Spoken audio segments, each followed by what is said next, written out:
What's going on, everybody? Welcome to the Capital Hungry Market Analysis stream. Currently 2:30 a.m. Eastern pre-London hours, coming towards London Open. We're going to be doing some intraday and scalp trade idea analysis across gold, GJ, GBP USD, Euro USD, USD CAD, as well as US 30, while looking at investor behavior and market sentiment, market structure, price action, any economic events, fundamentals as well that may be impacting the pairs we are looking at.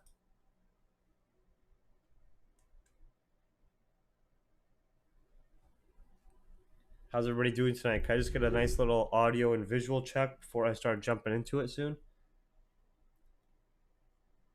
All good? All right, just give a few minutes here for people to join, and then we're going to be jumping into it here. I'm just going to keep the stream reminders on the screen for now for a couple of minutes until people get in here. For anybody who always asks questions about contacting me, all the free resources that Capital Hungry provides, the private channel, I'm just going to leave that there for a couple of minutes, and then we're just going to let people join, and we'll be starting our London session stream. So let's give a few minutes for people to join here.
All right, how's everybody doing today? Let's get it started. All right, for anybody that's new, I just had the stream reminders up on the YouTube screen. Just some quick reminders that this is not direct financial advice. Feel free to ask questions about technicals, fundamentals, and overall markets, but understand that the way that we go through this stream, usually like the process of it, I'll usually start with analysis across some of the main pairs we look at, such as gold, GJ, GBP, USD. We'll go from some of the higher time frames, like the weekly and daily, down to the intraday time frames and the lower time frames to map out trade ideas.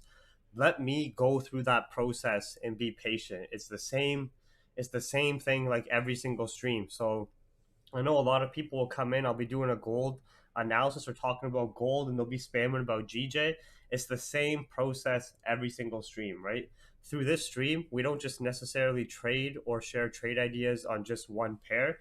We'll be looking at multiple different pairs. That doesn't mean we're actively trading every single pair. We're just observing the opportunities across multiple different pairs, different trade ideas, analysis, as we're also observing news headline, economic events, and so forth, right? So you can see all the contact information about the Capital Hungry private chat, the Capital Hungry free Telegram news channel, the news Twitter and the free Telegram news channel, my personal Telegram contact, and everything else there as well, including this YouTube channel itself. Okay, so make sure you guys help me out. It really helps me out if you guys subscribe to the YouTube channel. You watch these other educational videos as well across different technical, fundamental, and mental topics related to trading. And then, of course, you obviously have the Capital Hungry News Twitter here, which is consistently always posting news headlines throughout the day. I'm also doing a little contest here where I'm gonna be giving away a membership to Capital Hungry for the month for somebody to try. It's been a while since I've done that. So yeah, the Capital Hungry Twitter, the Capital Hungry Telegram analysis channel, and of course, this YouTube itself. Make sure you guys follow all these resources. Now, for anybody who is new, to the left side of your screen are the real-time streaming headlines. Every single minute throughout the night, you're going to be seeing headlines popping up here, depending on what's going on through the night.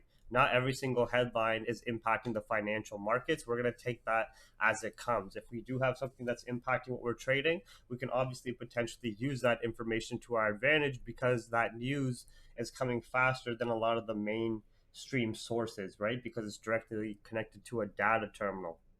As per economic events, though, these are the pre-planned events.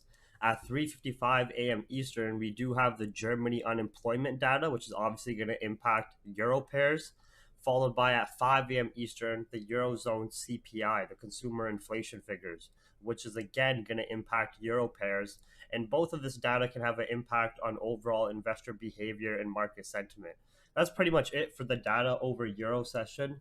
Um, just those two pieces, just those two reactive reports. And then we have the data obviously through New York session, which is Canada's GDP, and then Australia's GDP during Asian session for Tuesday today. Now, before we jump into it, I know that our goal here is to come to the charts, potentially risk some capital into the markets for a reward and make some money. Everyone loves to take these trades like group trades together, get that dopamine hit. But at the end of the day, that is not the only thing that involves being a trader, okay? Being a trader is all about focusing on a long-term vision and avoiding short-term satisfaction or impulsive desires. All right, so make sure we all help each other stay on the right track, because at the end of the day, we are not robots, we are not machines, we're all humans that are going to be going through different things in our personal lives, whether it could be with your occupation, with your spouse, with your family, friends, your own personal life, who knows. But all of these different impacting factors in your individual life can impact your emotions and can impact your decisions while you're trading, meaning not everybody is always going to be 100%. So it's good to have a community where we can provide each other that mental support as well, not just constantly saying, hey, look at this trade, hey, look at this profit, hey, look at this, right? So remember to stay smart, follow your trading plan, Follow your risk management plan, focus on your long-term vision, stay as emotionally neutral as possible. So like for example, if you're on this stream right now and you just got in a fight with your wife, or something very negative happened at work, and you can tell that you're not in the right mindset, you might be very easily frustrated or aggravated at the moment, it's best to sit out of the markets and not trade either. You're probably going to be taking some very aggressive, stupid, angry trades, and then amplifying your anger times 100 because now you're involving money into it, right? The market is always here, no matter if it's a war, a pandemic, no matter what's going on. We've seen that the market will always be here, but your capital may not be, right? You have to focus on protecting your capital and not becoming the 99% that gets swept away. All right, London session open is in 10 minutes, but don't worry, we're going to be watching the markets until Asian session close, possibly into pre-New York hours anyways, looking for some potential trade ideas. So let's start off here on gold, shall we? And let's start off on the weekly. Keep in mind that we just did have some monthly candles close and some new fresh monthly candles open up. And gold is showing us that repeat of history we've been talking about, but instead we're getting a much larger correction as well after that impulsive move. If you guys don't mind me asking, who was here for last week's Thursday stream?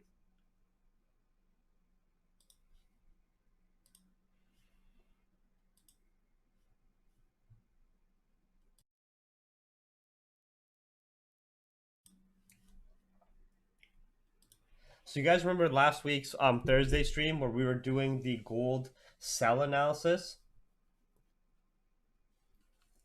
right?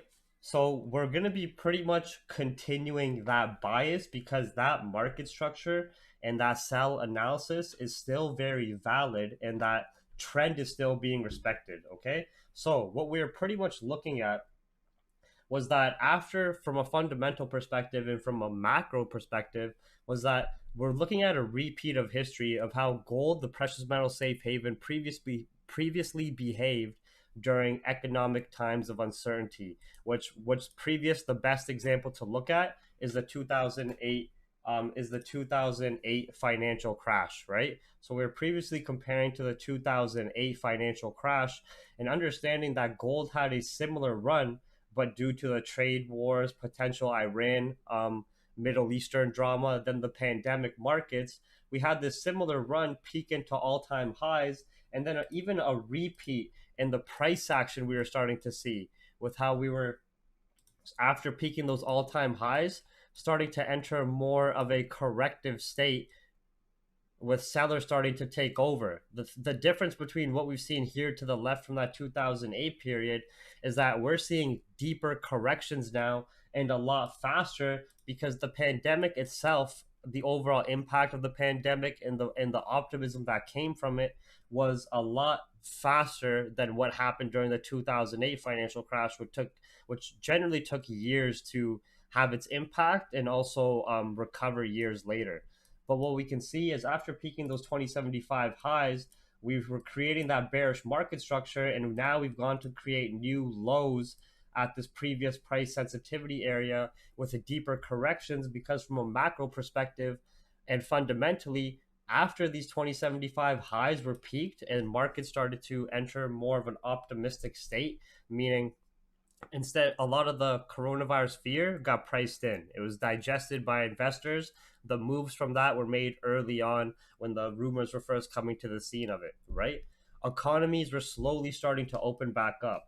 Gold production facilities and mines around the world were starting to open back up, meaning gold supply was starting to regulate, gold's demand levels were starting to regulate, and then we started to have more optimistic markets with the mass flood of vaccines, right? So with that, with all that mass market optimism from these highs, we've had gold enter this corrective state. Still, we're in a bullish trending market with buyers printing new highs and just having a pullback phase.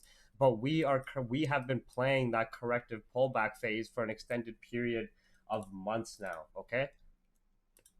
On the 4 hour, you can see this structure a lot more clear about the overall seller strength in this structure here. even though we've had very aggressive buy bounces, the majority of the impulsive moves have been sells to create new lows, with having consolidation phases of buys or a pullback phase of a buy, right? So now when we're looking at gold, we are in a very, very key decision point, because the essential phase that we're sitting at is that we have created a new significant low in this corrective state. We have to be very cautious around this 1710, 1715 area of a potential support being formed and a bounce here.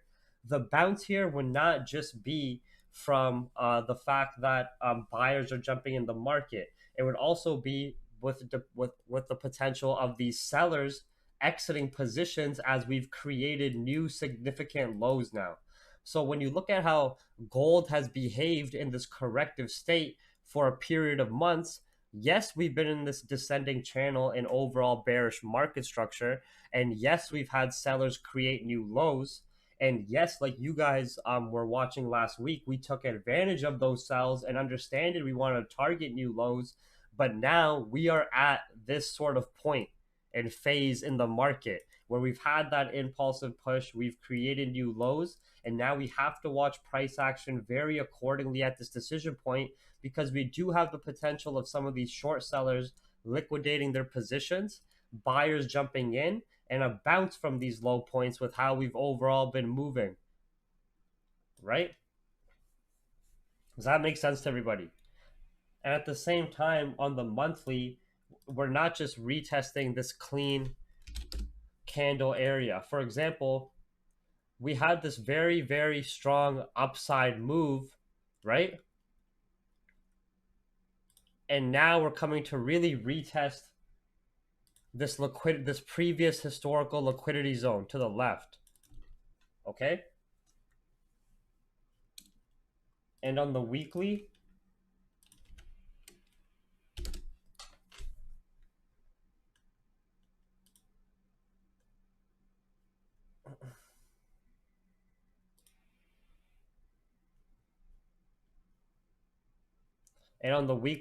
you can see this upside move was very strong. Just clean bullish candles, clean trending. This is the last liquidity zone we've really had on gold here before we had that upside move we're starting to dig into now. All right. So we got to be very cautious here. Of those sells played out fantastic from last week. Those are here, right? So these are just the key levels. The sells we were talking about last week were from 1803. Remember that? And I'll show you guys the structure I'm looking at tonight as well. We were playing that upside correction and playing this sell structure alongside the key levels. So we understood that overall the bears were in control with stronger seller impulsive moves, and then we only have consolidation phases and then continued sells, right? Then we had these bullish pullbacks to retest structure, failed to break, and continued sells down. So last week, pretty much from 1803, 1795, and then all the way down to this low, we were playing sells. Once we broke that low, we knew we were going to print down and continue down to newer lows that were printed, right? But now, like I was showing you guys on the weekly time frame, there is the potential for gold to have a bounce when we've been looking at how we've reacted every time new significant lows have been printed.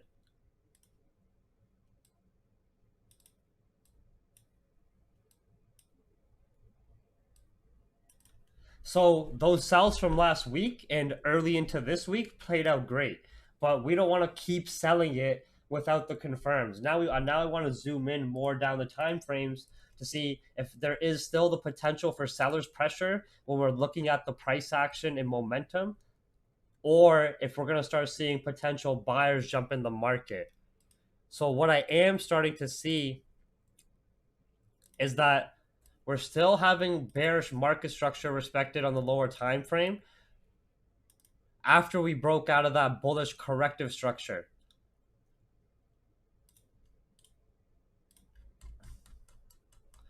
meaning we've still had sellers continually print impulsive lows. We've only had pullbacks to the structure and continuations down. So to me, gold is still bearish below 1727 and below this bearish market structure. So overnight, it does look like we are still going to be playing potential sells down to the lows. I would only be looking for buys if we were to create a flat candle body support. But I don't like the current price positioning that gold is sitting in. We are in a bit of corrective bullish structure here, where we could start doing this. Remember when we took these sells after this low was created, we started playing this bullish market structure, which lasted for a week, right? So after this low was created and this support was formed in the lower time frame, we started to create lower time frame bullish corrective structure, which pulled us back to a better supply zone around 1803. And this was about for the first daily period. Then we got a break of that structure after we retested the higher time frame bearish market structure and sellers jump back in the market, right? Now, look at this as well. Similar idea here, okay? So we had a low created, a new impulsive low created, and then we started to notice a flat candle body support and our first signs of exhaustion by sellers, right? And it's London open right now, so don't rush anything. We're still going to go through our analysis. No FOMO, no rush. Don't worry about it, all right? You can see after sellers created that impulsive new low and we're trending in this bearish market structure with that market optimism for about 2 days, gold entered this corrective pullback state. It went from 1715 lows all the way up to retest that previous liquidity zone at 1760, but still maintain the bearish market structure. This is where the gold can get very confusing for people who are always trying to buy the dips. You have to understand the difference between the overall intraday and higher time frame structure that is at play. That is different from the corrective pullback phases. Gold, the way it behaves, it's a monster. It can do very aggressive pullbacks of hundreds of pips, but still be respecting an overall bearish market structure like we've seen time and time again, like we've seen here, or like we saw here. This was from a 1784 low all the way up to like 1805. It's like almost a 300 pip pullback, right? This can really fool people to start thinking, oh, it's buys now, it's buys now. Oh, gold's gonna bounce from this dip.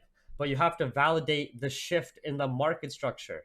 We can see that as long as we don't shift this market structure that we've been watching, sellers are still in that macro control with the market optimism, right?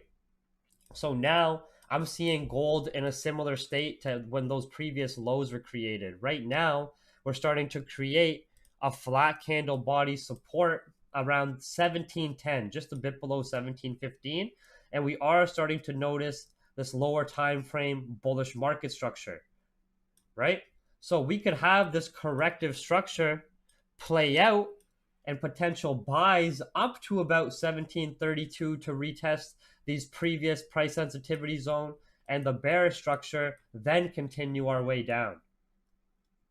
There's only two ways that gold is going to generate enough order flow or liquidity to create a new impulsive low. Either we have this pullback to a better supply zone for sellers to jump in the market, or we have a consolidation zone at these lows and then an impulsive break of the lows, right? The only way I would be looking for gold buys safely is if we break out of this bearish market structure that has been respected for about how long now have we been watching it? Longer than a week now, right? Pretty much since last week's stream when we called those sells up here, gold has been respecting this bearish market structure on the lower time frame, where you can see the reactions on a dot at previous lows or price sensitivity areas, right? Even right now, gold right now where we are retesting is that previous low point. Okay? So we're going to be looking at scalp trades, but now that we're looking at this intraday structure, some easy intraday buys, safe buys would be this.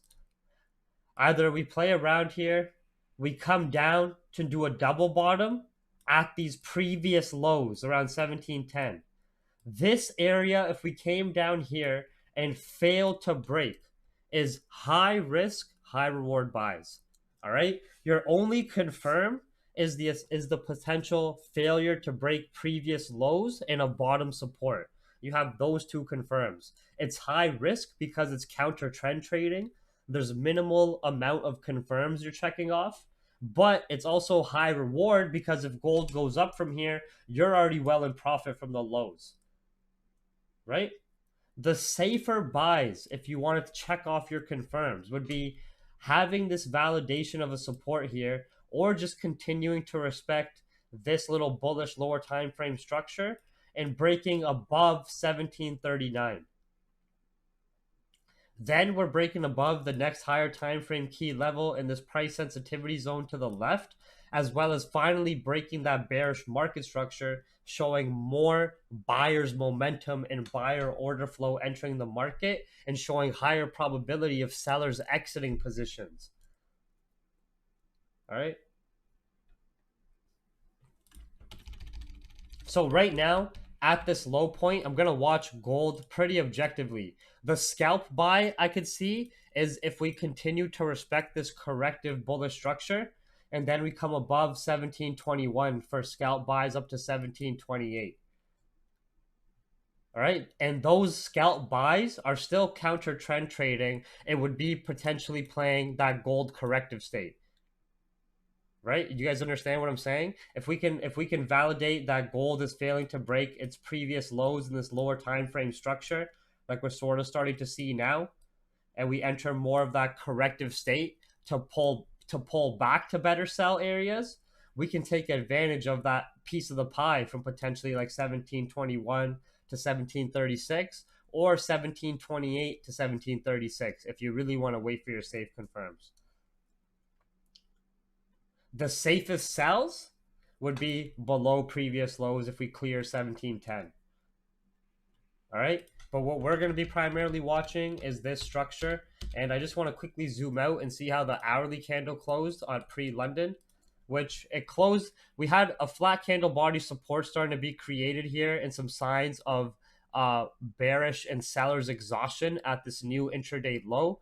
This candle did not fully correct the downside move yet. We're still maintaining that lower time frame bullish structure, like the corrective structure. And I do see the potential that with how gold behaves in this corrective structure, every time that low has been created, we do get some pretty aggressive bounces if that support is validated. Even if it's a 200 pip bounce, 100 pip bounce, it's something that creates a significant pullback. Right? And we did create that new intraday low.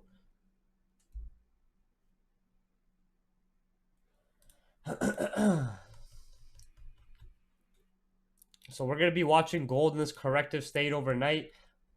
We're starting to create a bit of a flat candle body support between our zones. I would still be waiting for it to come above 1721 for any scalp buys. Safest sells would be below 1710. Better risk versus reward sells would be if we do that pullback to retest structure. Like Capital Hungry in the private chat, some members call it like these 1759 sells, but we were also patiently waiting. On Thursday how we were waiting for that break of this corrective state and the sells down with the overall structure. That's exactly what we did in the Capital Hungry Zoom to start off the week. You know what I mean? So we were just waiting for the retest of the bearish structure, failure to break, sellers to jump back in, a break and retest below 1747, and then we were riding that wave down to at least previous lows, which from 47 to 21 was like 200 pips. That was the exact same setup or trade idea with the same fundamental confirms that we took advantage of on the YouTube stream last Thursday. Right? Just looks a little bit different, same idea. Makes sense?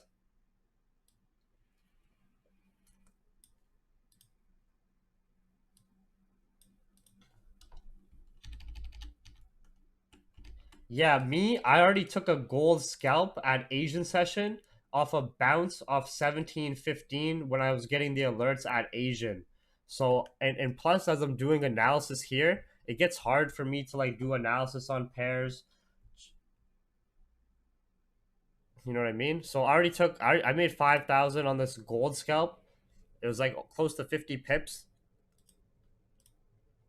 We hit the 1715 key level.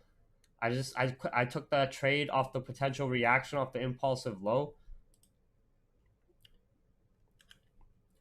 When we got the alert during Asian session 1715 was bouncing at first had some pretty solid bounces, then after it started breaking below I stayed out.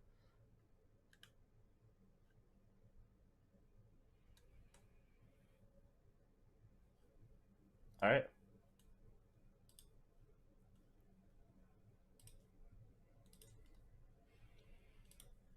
All right, so does that make sense for gold? We're going to be watching this corrective bullish structure after this new impulsive low was created, and we're starting to create a flat candle body support around 1710.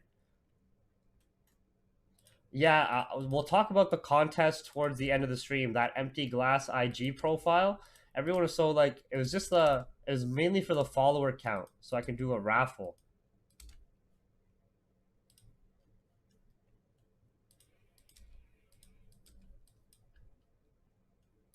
We're only taking sells if we, one, pull up to a 1732 for better risk versus reward sells, or two, come below 1710. Otherwise, we're looking to start playing some corrective potential bullish buy structure off a bounce off of new lows created. Right now, we're having that little flat candle body support. If we could also break and retest above 1721, some of those scalps to the upside, even if we come to revisit this 1 minute high would be 30 pips, and if we go to 28 you got like 60 to 70 pips there. All right, so while you guys are watching that, and you guys are all good with gold, right, I'm gonna go to GJ now. Everybody cool with gold? The gold analysis, does it make sense?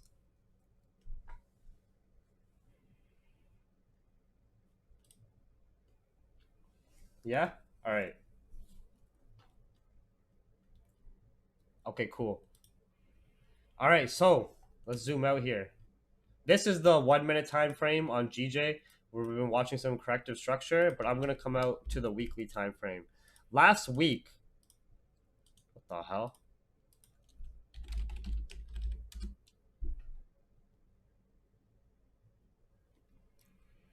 Yeah, also potential scalp buys above 1721, break and retest or breakout. Anyways, playing the corrective buy structure. Buys are counter trend trading, but with gold, if we have those confirms in the lower time frame, we can get those quick scalps of 30 pips, 40 pips to be in and out. And then like get your quick scalp, be in and out, and then watch accordingly, set risk free. But that's only if we come above 1721 with a clean breakout on the 1 minute or a break and retest or an order block created above it. All right, guys, now that last week pullback move on GJ really scared a lot of people. But you have to understand that from these macro lows, we're having historical repetition. 2008 financial crash, we created these historical low points here. We started to enter this economic decline stage for an extended period of years, which highlighted as bearish market structure here. No different than what we've seen here. We didn't until years later when the economies around the world finally started to recover after the 2008 financial crash, and then we had optimistic markets. It took years to have that economic recovery stage and break out of that bearish market structure. You can see 2008, this is 2012, 4 years later.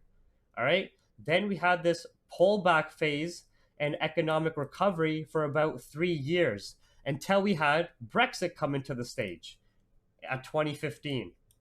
Then with Brexit negativity, which brought so much negativity to UK's economy, it was threatening. It was threatening UK's economic infrastructure, their import export, their labor market.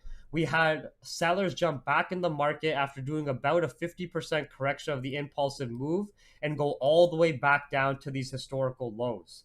What did COVID do? COVID was this at the start of 2020 that pushed us down to these historical macro lows again and failed to break. Remember, guys, the market is not just dependent on if the economy is in a good shape or not. Buy low, sell high. The 2008 financial crash, sell high. 2015 Brexit, sell high, right? Now, here are historical buy low points where COVID pushed us right down into this liquidity zone. And then we instantly started to enter an economic recovery stage with the vaccines and with the market optimism and with the Brexit deal. Remember? So, ever since then, we've had this macro low get bought up from a historical standpoint. And what we want to understand is look at the impact from a financial standpoint and technically that the 2008 financial crash had on the markets. You're talking about 240 down to 120. Look at the impact that Brexit in 2015, 2016 had on the markets. You're talking about 190 down to 120. And then look at the impact that COVID had on the markets. Right? And also look at exactly where that COVID pandemic fear brought us down to historically. And failed to break. We didn't melt below that historical low point. Right? So we are seeing a repeat in market structure of what we saw here. We are potentially starting to enter an economic recovery stage. If we have continued market optimism, if we have continued vaccine headlines, Brexit optimism, and coronavirus starts to fade out from the markets, there's a lot of upside potential for GJ. Even if GJ does some more aggressive pullbacks on the higher time frame, it's starting to enter this recovery stage. All right? Makes sense? And also, now when you guys understand that from a historical repetition standpoint and a fundamental standpoint, now look at also how GJ has been trending since early in the year. GJ has done very aggressive pullbacks before, right? This is the 4-hour chart. Look at some of these aggressive pullbacks that GJ's done after peaking new highs that fails to break the overall structure. All right? So you can see that overall, this bullish market structure since the March COVID crash, and then ever since the central banks came back in to support their respected currencies, we've respected this overall bullish market structure with very minimal pullback since about November. Since about November here forward, GJ has not done any significant pullbacks, right? So what we saw happen last week that lined up with the end of the month rebalance of flows, a monthly candle closing, investors closing positions at the end of the month and at the end of the week, as well as a new month opening up, order flow setting up for the new month. That pullback after peaking 150 new highs is nothing. Some people were panicking that GJ's a mass sell-off. Some people were panicking that something bad is happening with Brexit. No, it was simply buyers created a new high and they exited out positions. Their transaction of exiting the market and sellers jumping in drives price down and creates a pullback to a better demand area. What you have to validate is, has that pullback or corrective phase broken market structure? And usually these pullbacks are coming from a new high being created.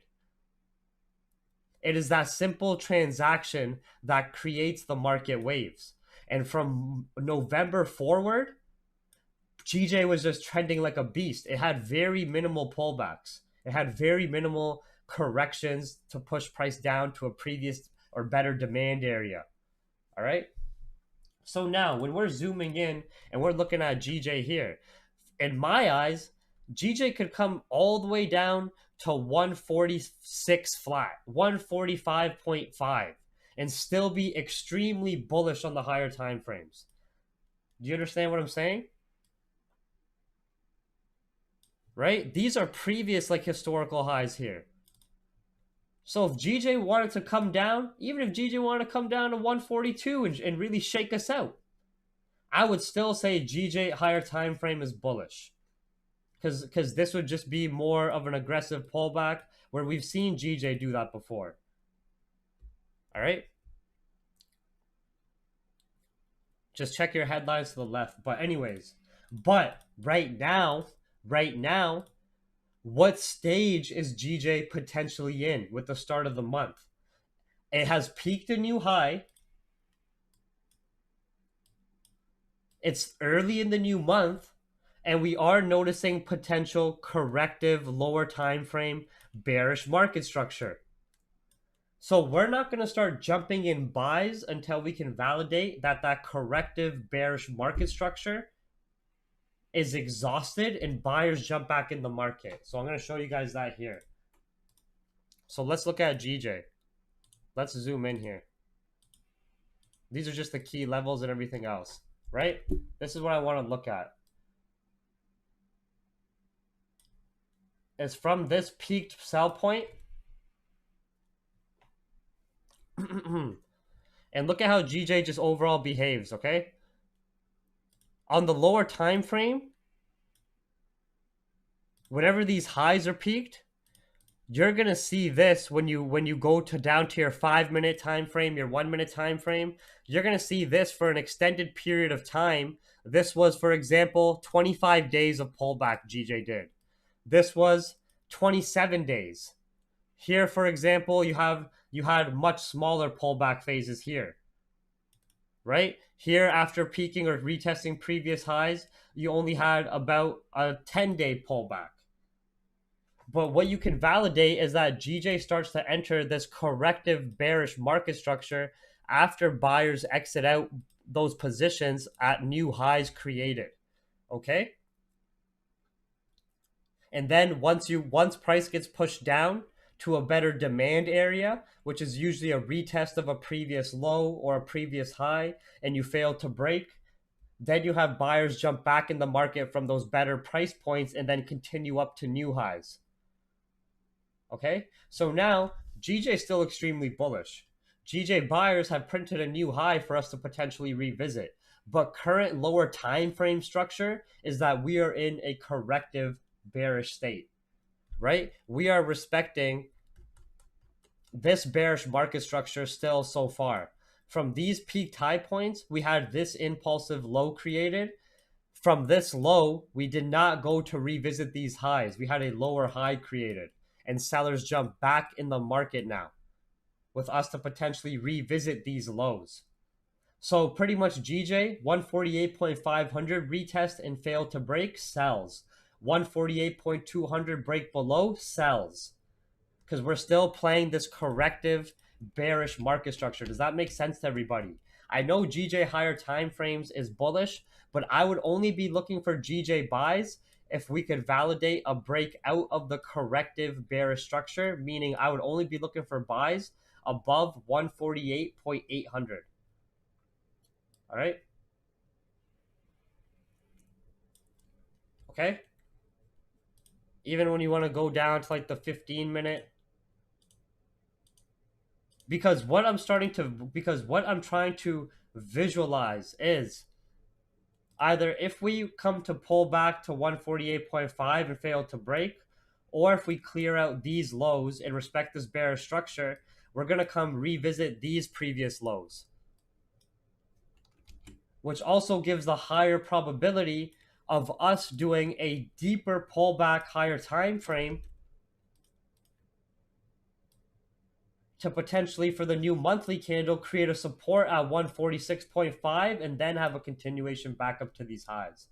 But the one thing is, when you are counter trend trading, when you are playing the corrective state, like right now, for example, we don't know when buyers are going to jump back in the market. We could come down here to these previous lows, fail to break, and then start shifting the structure. We could come and all the way down to 144.5. Do you understand what I'm saying? That's why I was just showing you guys for reference point when we were looking to the left that some of those corrective pullbacks on GJ lasted a day, some lasted a month.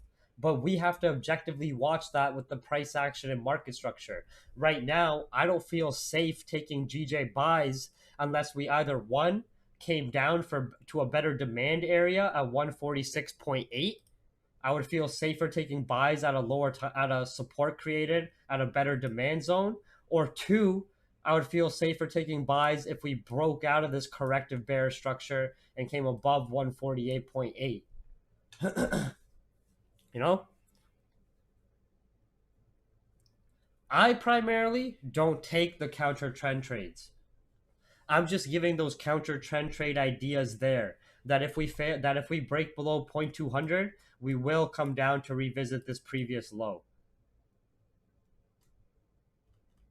I personally on GJ wait for the pullbacks to better demand areas and buys or the breakout of structure buys. All right.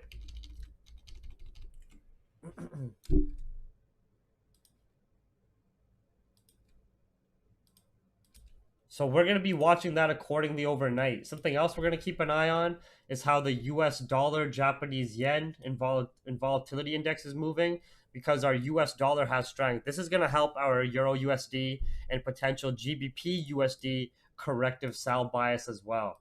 But I think I'll show you guys EU in a second. Hopefully we didn't miss the EU entry. I think we did though, around 1.205 or way earlier.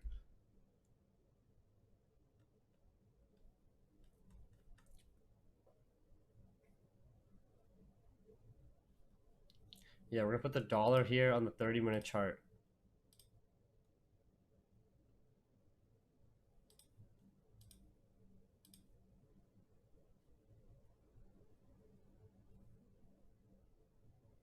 Fam, what are you guys talking about? Well, gold's different, bro. Gold off the. Have you guys seen how gold reacts to the key levels? I don't know if you guys have seen that, but I've been trading that for like 2 years now. Some of you guys haven't even been trading one pair for 2 years. Yeah, gold here. Gold rejected 1721, but still no safe sells yet. Like it's just ranging in this corrective state still. I would only be looking for those safe sells below 1710 with the target to 1700, 1698 if we do clear that previous low.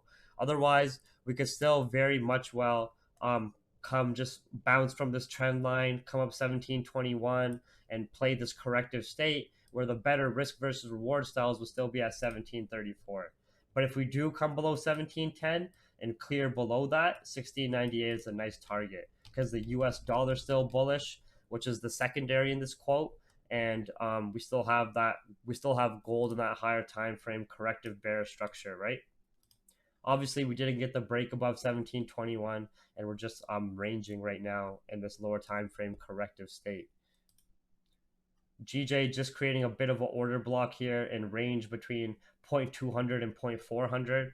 So nothing's. We're just going to keep it on the 1 minute time frame and observe price action. If we come to react at 0.500 or if we clear below 0.200. Yeah, the Euro data we're gonna look at the live release in about 20. What time is it? About 25 minutes at 3:55 a.m. Eastern.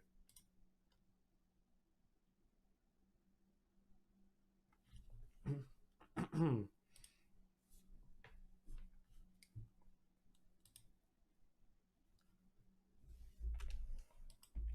do you got going on here?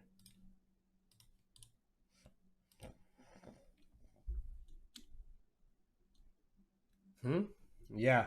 And GBP USD, just to quickly run through it on the higher time frame, similar idea to GJ, where overall we have been bullish and we've cleared up and we've cleared above significant previous historical high price points from like 2019 onward, and we've been respecting that higher time frame bullish market structure. Obviously, where we are reacting to is a higher time frame price sensitivity area as well, and we do have the potential for the new month to give us that pullback, especially with the short-term US dollar strength. We We can see the last weekly candle closed bearish, rejecting this order block area and price sensitivity zone to the left historically from 2018. And we do have the potential for the new monthly candle to give us the pullback there too. On the 4-hour, same idea since March, where we've been respecting that higher time frame bullish market structure, and we haven't since November. We haven't had any real significant pullback phases. We just had this continuous upside move here. So even if GU were to come down to 1.36 flat and give us a more significant pullback, it would still be ideal buys in my opinion. But similar idea to forecast for GBP USD is up to 1.39. Thank you. That's like what we're at right now. Anyways, so if we create that lower wick, I would still be in a bullish bias for GU above 1.36. But currently, we are in that corrective bearish state with potential to dig lower with the US dollar strength short term as well. Okay, so these are just some of our higher time frame key levels. I would be only looking for sells since we missed this point with a break below 1.387, and then looking to target our bullish market structure and 120 pips down there. So similar idea where we're just starting to create a support at a previous price sensitivity zone, but we're also failing to break these little order block highs as well. I would be looking for sells below 1.387, these 1 minute lows and medium term zone, down to slowly work towards New York session to our next key level here at 377. All right. Because we're also still respecting this lower time frame bearish market structure. I wouldn't even be thinking about buys unless we broke above this bearish market structure. All right. Makes sense for GU. GU is very similar. GU is very similar to GJ in the higher time frame structure. Very similar how we peaked new highs and had buyers exit positions in that pullback from last end of the month and the new fresh month now. And we're respecting this lower time frame bearish market structure as well so far. With the US scalp buys, if we fail to break here, break and retest above 1.389 and break this bearish market structure, then that's the only way I'd be looking for scalp buys back up to this next zone. All right, similar idea to GJ. I'd only be looking for the buys with a shift in structure. Otherwise, I'm looking to scalp the corrective bearish structure with those confirms at those price points stated. All right.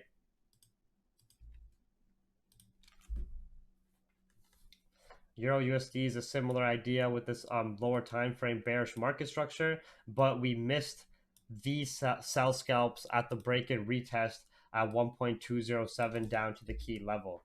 Now we are reacting to a higher time frame key level and previous intraday lows. Okay, so we have to be very cautious about trying to continue to sell Euro USD at these lows without the proper confirms. If we can break below our key level, very similar to GU, and we have that continued US dollar strength overnight when we're watching the dollar index here stand alone, then I can see easier probability for us to at least revisit 1.95 flat, which is a 50 pip range down. But other than that, similar idea where Euro USD has only had consolidation phases and continuations up. Instead of having aggressive pullbacks, you get upside moves and consolidation phases and then breakouts to the upside, but overall still maintaining the bullish market structure, you know.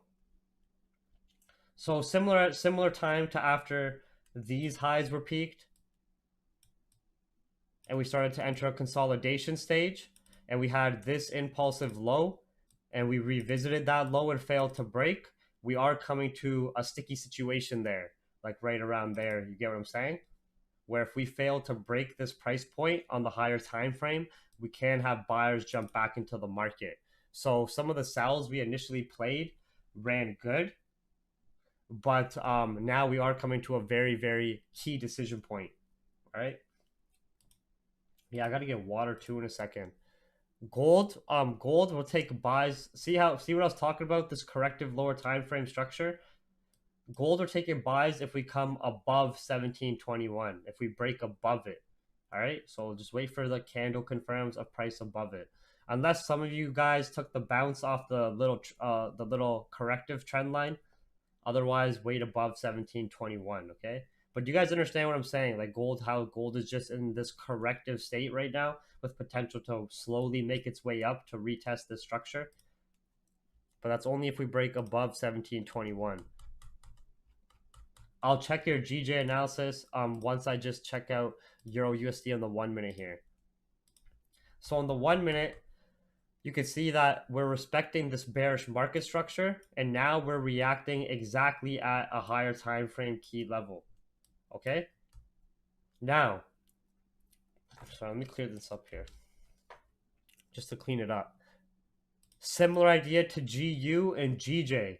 Very strong higher time frame key level. If we have multiple rejections at this area and then a break above 1.202, we're going to start taking scalp buys up with the validation of US. This is only those GU buys and EU buys are only going to be if our Euro and UK stock markets are relatively bullish still, or at least holding in the bulls, right? And if the US dollar turns bearish overnight. If the US dollar turns bearish here and ends up making its way down, and the global stock markets on the UK side and on the German side, as well as that German economic data is good, and we get a break above 1.202 in the bearish structure, similar idea to GU above 1.389, then I have enough confirms of a validation of support.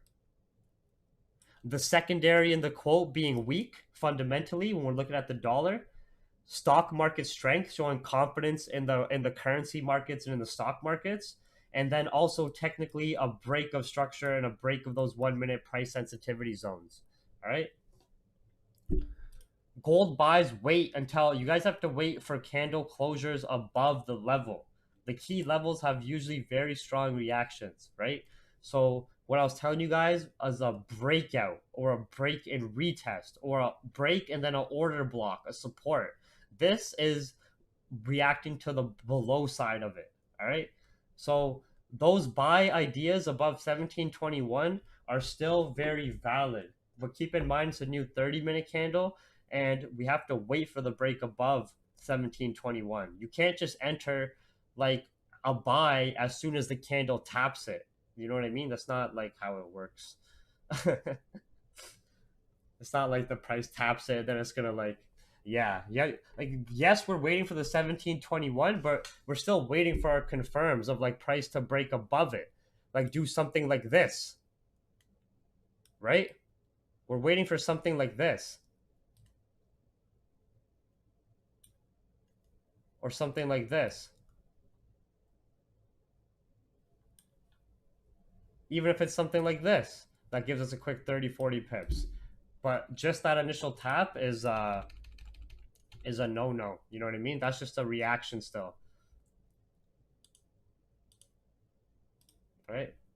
GJ also coming to react to the bearish market structure. So let's keep an eye on this. If we have more buyers jump in the market in a breakout of structure.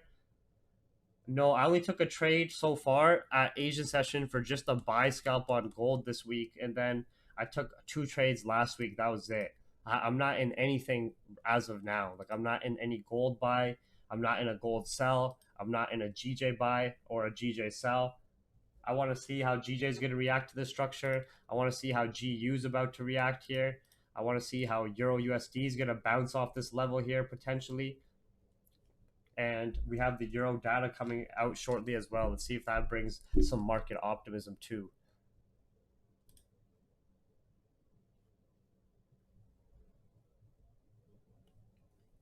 You think it's the end of the waterfalls on gold?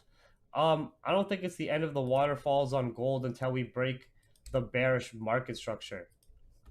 So for a quick investor sentiment read, you can see that our global stock markets across the board are still extremely bullish. We just had pullbacks towards the end of the month at new highs that were peaked. You know what I mean? but overall, we're still very, very bullish. Our dollar's having some short-term strength, but is still relatively bearish on the higher time frames. Japanese yen's relatively bearish. Gold on the higher time frames relatively bearish. To me, gold is still bearish even below 1739, 1738, 1739. As long as it's respecting this bearish market structure and sellers are continuously creating new lows, it's still bearish. But right now, we're just watching this corrective bullish market structure, and we're looking for potential buys if we come above 1721 and continue to respect this structure, right? We're looking for the buys up to better sells. We'd only be looking for safer sells with with what gold is currently sitting at is if we broke below 1710. If we could break those previous lows at 1710 and have sellers jump in the market now, then we can go down to, I see that 1700 target, 1698 target, you know?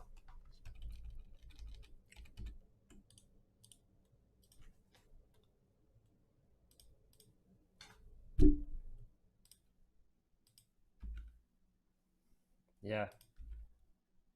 We're just going to look at US 30, and then we're going to be observing, waiting for these trade ideas.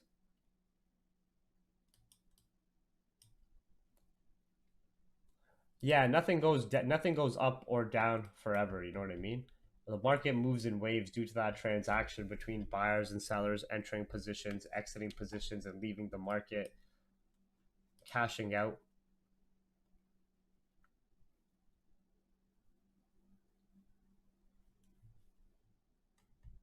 UCAD has just been ranging. Let's look at US 30. US 30 is back below that 31,500 potential sell area. We're starting to create some potential lower time frame bullish structure. I just gotta go to the washroom really bad. Give me 5 minutes here. Yeah, gold is just ranging right now, so don't worry about it. We're only taking buys above 1721.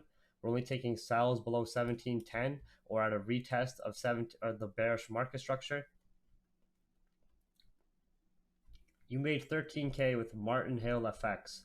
Nice, yo. Show us the trade.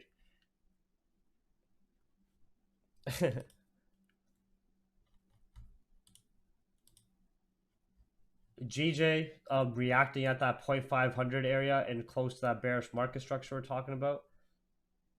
All right, before I go to the washroom, if you guys have any charts you want to send quickly, send them, and we'll check those out before I go.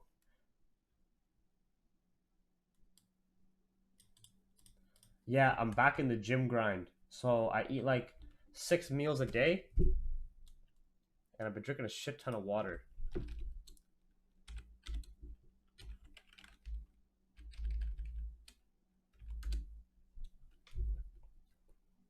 GJ, yes sir. You spelled break wrong, but don't worry about it, master. You're a plumber, so you know what I mean. I was joking around. Plumbers. I was an electrician.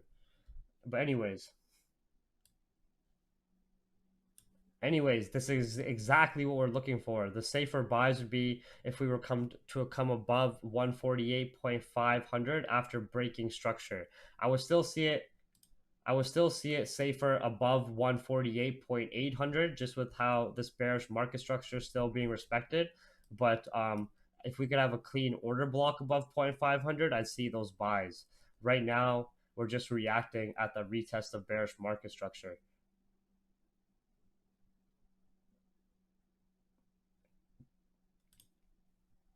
But both these ideas make sense. I like how you're not touching this range. Very clean chart, just observing price action. Safer sells would be below the 0.200 psychological price level.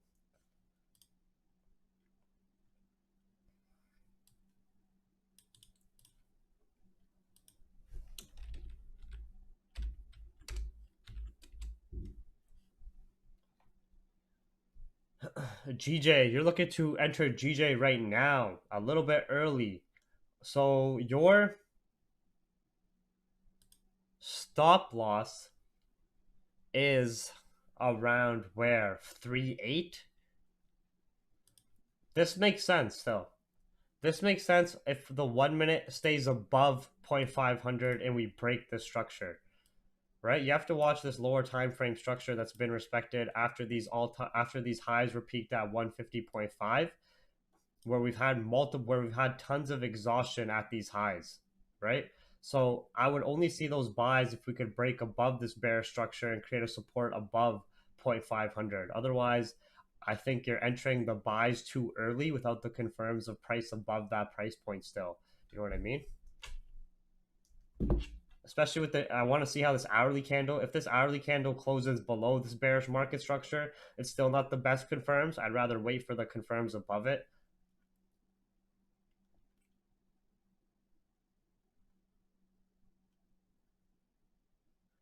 You guys want me to do the London session streams from Monday to Friday? No way, man. I do that in the private chat every day. You guys want me to do that on YouTube every day? There's so many London streamers though, so you know what I mean? GJ, you waited for a breakout of the 15-minute candle body highs. You're looking to target 6.5. I would be very cautious with this because we haven't broken above 0.500 yet. And we do have a new 15-minute candle, an hourly candle in the next about 15 minutes, right? So a new 15-minute candle just opened up, and we have the hourly candle coming up. So I don't want you to get caught in a pullback here on the new hour, then we continue back up. But I like the idea of what you are looking for with the momentum for a quick scalp. I just think you have to watch this 0.500 area really carefully. Like we're close to your entry now. We're coming towards, so just be very cautious about this in the new hourly candle.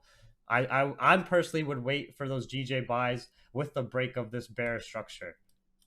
If I can break this bearish market structure and validate that buyer's momentum, I know I can start riding buys up to previous highs, you know?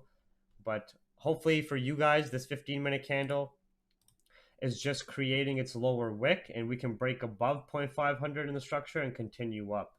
But I only see the safe buys with what I told you guys. All right. Let's watch gold now if it comes back above 1721. I don't want to jinx it, but we're still playing this corrective structure. Same type of thing with GU here. See how GU is still respecting the bearish market structure and the lower time frame?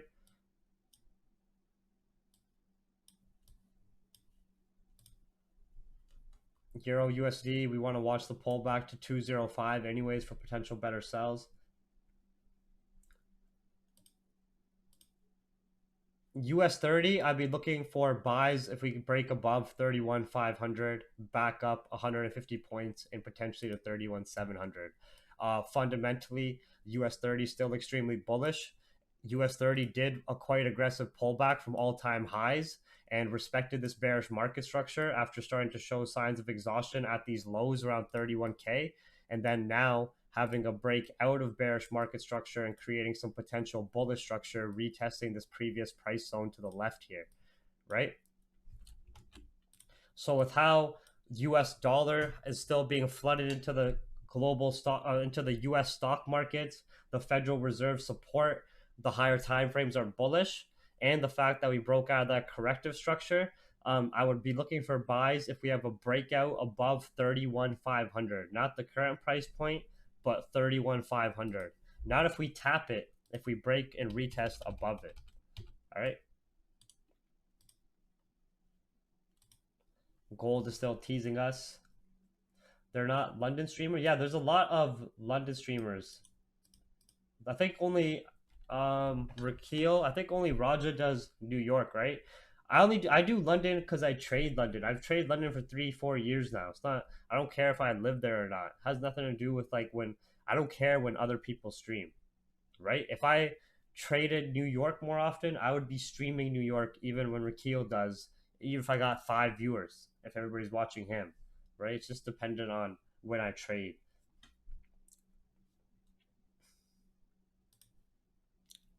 Yeah, there's Monty, there's Seed, there's Cordy. Cordy, fuck her name is Kirby.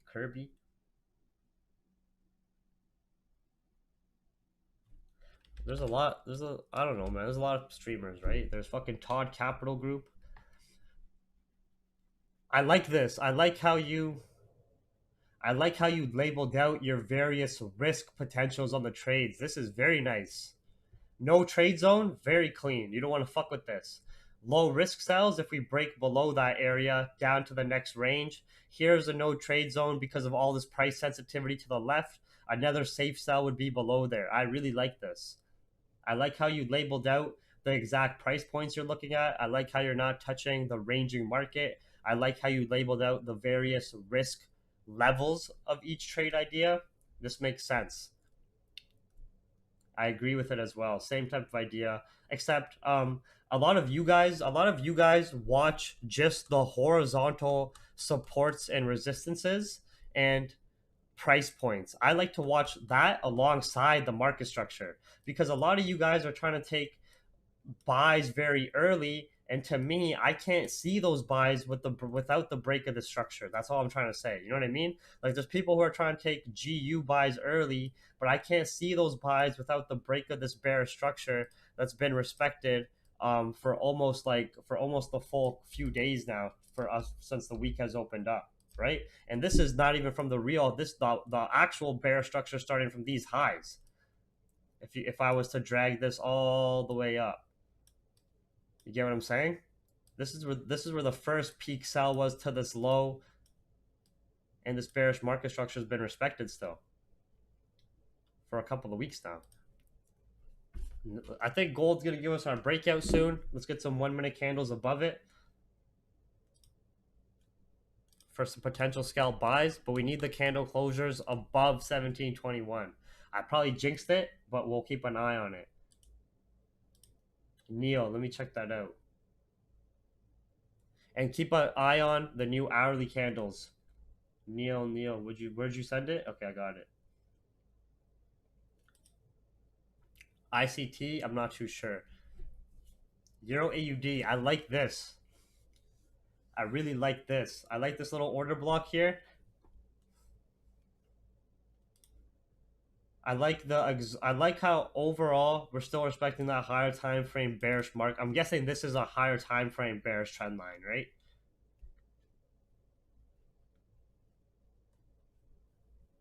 So you're still understanding that we're rejecting that higher time frame trend line after having this corrective state that we've started to break out of now. Now we're having more intraday bearish market structure also being respected, but we're currently sitting on a bit of a support in an order block.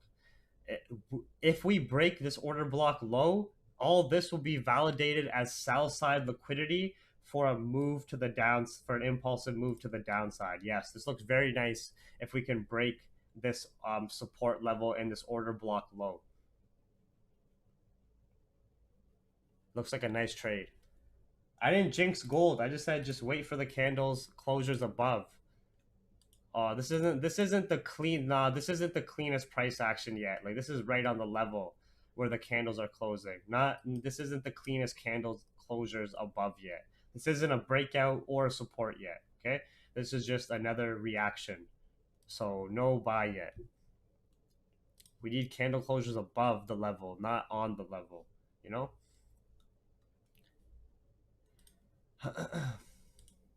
All right. Keep your keep your questions on pause for about 5 minutes. I'm gonna go to the washroom quickly, and then I'm gonna come back. We're gonna continue to look for trade ideas. I analyze the markets and see how the next hourly candle opens up, and we'll watch that. Oh shit! That actually, before I go, let's watch that. Let's see how this euro data is in 1 minute. The unemployment data.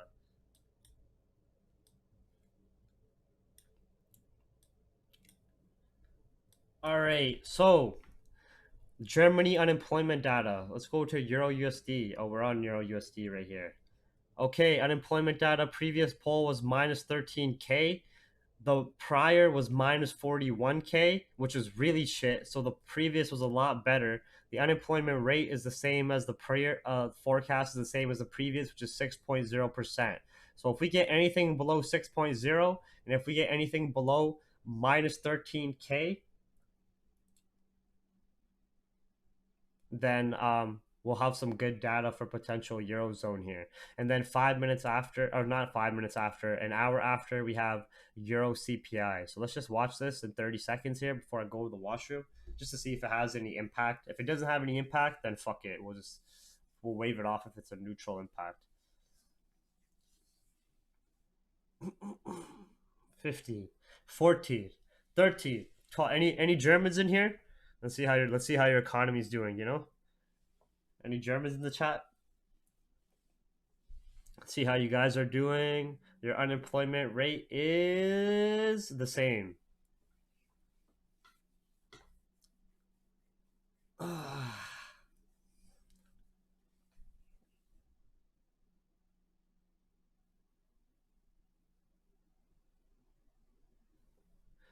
The unemployment rate's the same, so it's so no improvement. The unemployment change is there's an actual increase. So it's gonna be it's pretty neutral data. I don't think it's gonna have too much of an impact, to be honest. There's not too much of a change there. All right. The next piece of data we're going to be watching is the Eurozone CPI. This is pretty neutral. I think economists were expecting more of a improvement on the unemployment rate. Even a 0.1% down to 5.9% would have been a good improvement. So I think we might still continue to respect our bearish market structure. You guys can read the exact data headlines here. German Labor Office says this. German's February seasonally adjusted jobless rate. All right.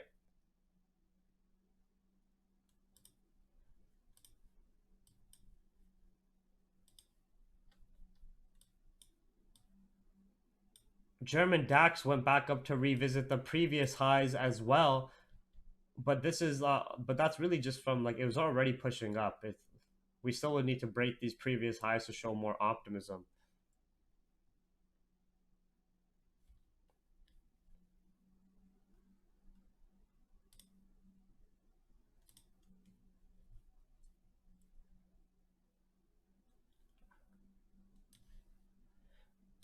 Did anybody take that 20 pips on GJ? 0.500 cells? It was a nice 15 pips from the 0.500. But this was a nice scalp when I said the higher risk cells would be if we retest 0.500 and failed to break. Gave a nice quick 20 pips.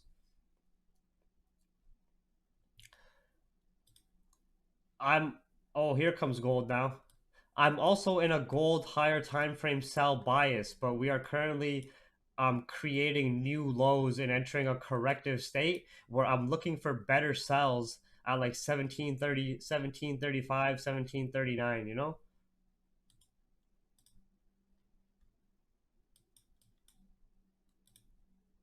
GU as well. Very nice rejection of the bearish market structure and failing to break higher.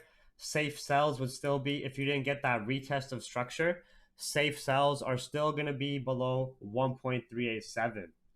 But I really got to go to the washroom now. And we'll watch the next set of data shortly. Yeah. I told you guys about GJ. I told everybody, don't rush buys. Don't rush buys at 0.500. Don't rush buys at 0.500. And then 5 man send me a buy at 0.500 chart. I was like, okay, you can do this, but unless we break the structure, I don't see the buys. You know what I mean? Oh, you're in since the 1800s. Yeah, you're good, Mr. Beats. We're just playing some of these intraday waves. Like we took the sells down from like 1751 retest, 1740, like 1789, like the range is down, right? So we were taking these trades down, but now at these new lows, we see some potential for some correction here. Oh, new hourly candles, guys. 1 minute. Watch the new hourly candles on these pairs. Like gold could do a lower wick first, then come back above the key level. So 4 a.m.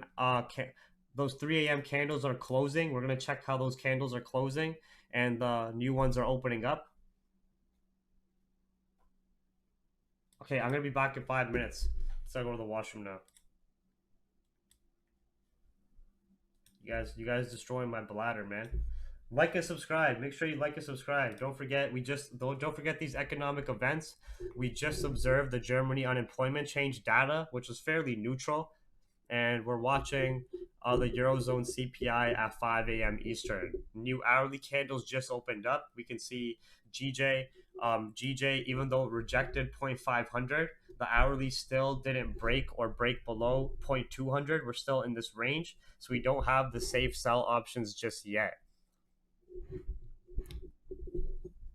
Gold as well, just be careful that the new hourly on gold can do a pullback first to create that lower wick and then possibly continue bullish. So be careful when you're counter trend trading gold. GU, same idea where we rejected the bearish structure, but we need. Yeah, but paid in, I'm not talking about paid in pips. Paid in pips entries were earlier. He didn't enter at 0.500. You know what I mean? I was talking about all these people that sent me buys at that 0.500 bear structure retest. I'm talking about them. Paid in pips was probably in at 0.200 or lower, I'm guessing. You know what I mean? Probably caught his 20, 30 pips. There you go, right? So he caught that order block low at 0.200 up to 0.500. And then he would have extended his trades if we broke that bear structure, but we didn't. That's all I'm saying. I wasn't talking about him. His analysis was good for entering there, but for people who are trying to enter here, that's not a good buy. Yet that's it's not hard to explain, you know.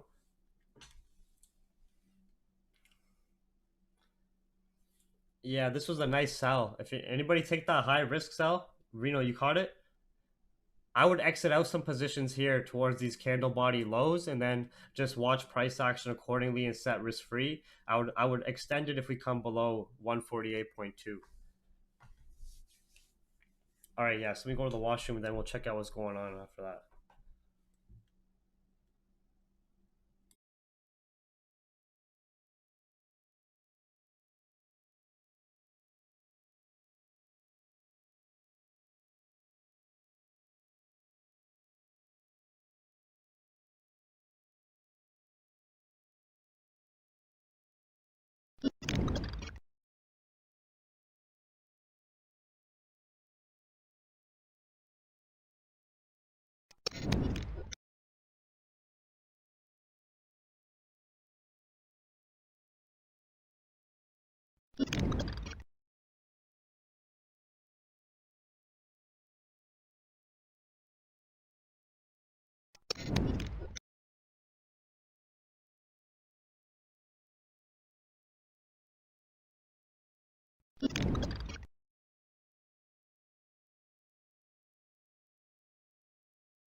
Yo, guys, give me 2 minutes here. I just got a phone call.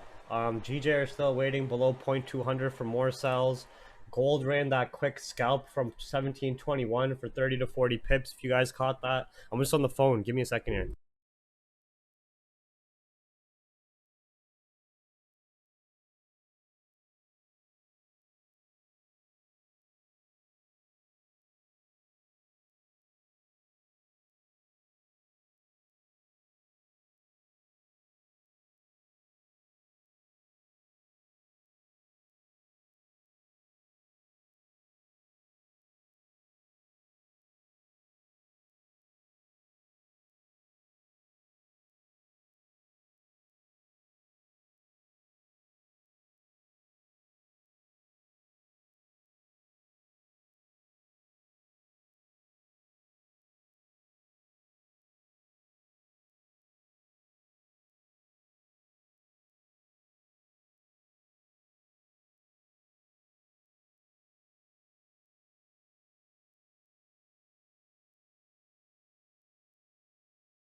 All right, I'm back. I'm back. Sorry, I just had a phone call here. All right. Oof. Okay. Okay. GJ going back to revisit these 1 minute lows. Let's see if we can remain. We didn't have a clean clear out yet, but let's see if we can remain below 0.200 and come down to 148. Gold. Any of you guys catch that gold scalp up to 1724? Once we started to come above 1721 and did that quick retest here, I would like if we could break 1724, like this little minor zone. I would like to target 1728. Otherwise, if you caught that quick 10 to 30 pips, just catch that, stay out, because you're still essentially counter trend trading. We're just playing this corrective scalp. We're just scalping that corrective structure, you know?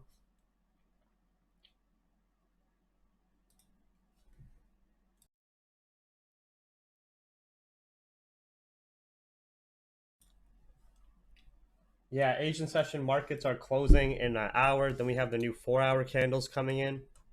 Let's just see how these hourly candles are looking across the board. See what I mean? Gold looks like it could have still a bit more of an aggressive bounce from these low points and these new intraday lows created, especially if we clear above 1724. We'll have that squeeze to 28. Still very bearish if we even come to retest 36 and fail to break. The safer higher time frame buys would be above 1739. That would be the safer higher time frame buys, validating that shift in structure and that macro dip being bought up by buyers like we were looking at on the monthly time frame. GJ is just bouncing around 0.200 these lows. Those 0.500 higher risk sells played out great for almost 30 to 35 pips here. If you guys took those 0.55 sells, GU as well. Let's see if we can start to break below 387 for continued sells. Anybody catch the higher risk sells on GU or GJ from 0.500 or GU at the retest of structure?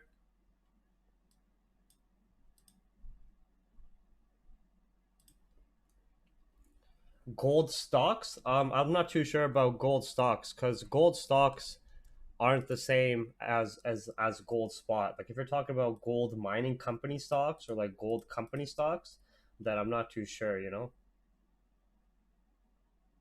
What is the difference between Raj's style and your style of trading? Too much to explain. You should just watch the webinars. All right, let's look at what charts you guys are sending. Yeah, any charts you guys want to send.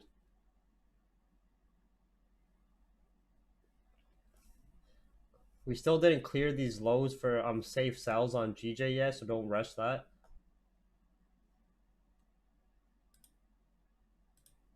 Euro USD. Euro USD having a strong bounce at the higher time frame key level still. Very strong area. US 30 never gave us safe buy options. Starting to look like it's breaking lower time frame bullish structure, so we stayed out of that. Just GJ gave the nice sell at 0.500. GU gave the nice sell at the retest of bear structure in 1.3895. And then gold gave the 30 pip bounce above 1721 to this 1 minute high for 30 pips.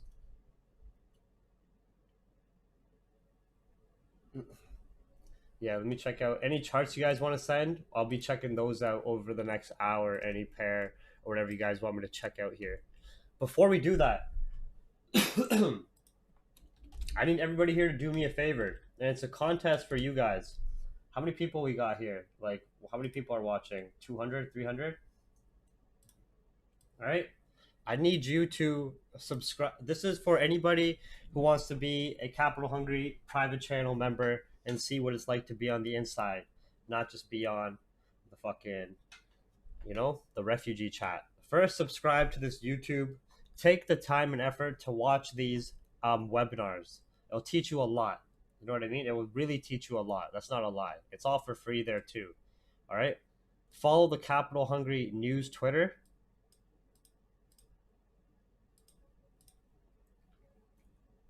Sorry, that's not it. Follow the Capital Hungry News Twitter, which you guys can see here. CapitalTwitter.com, Capital Hungry.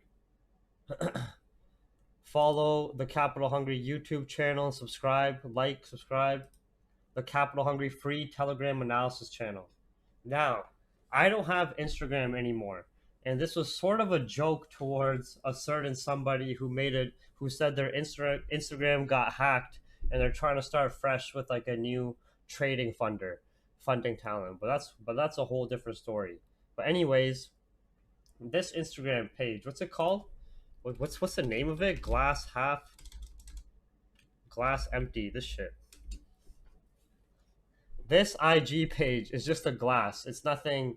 There's no gimmick. It's not a scam. It's just a fucking glass. All right. I need everybody to go follow this page right now.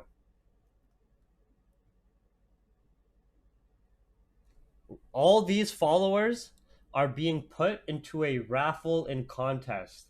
At the end of the week, I'm going to pick 3 people out of the follower list like randomly, like using like a online random generator, and 3 of those people from this follower list, based on your IG username, you will get access to the Capital Hungry private chat for a month.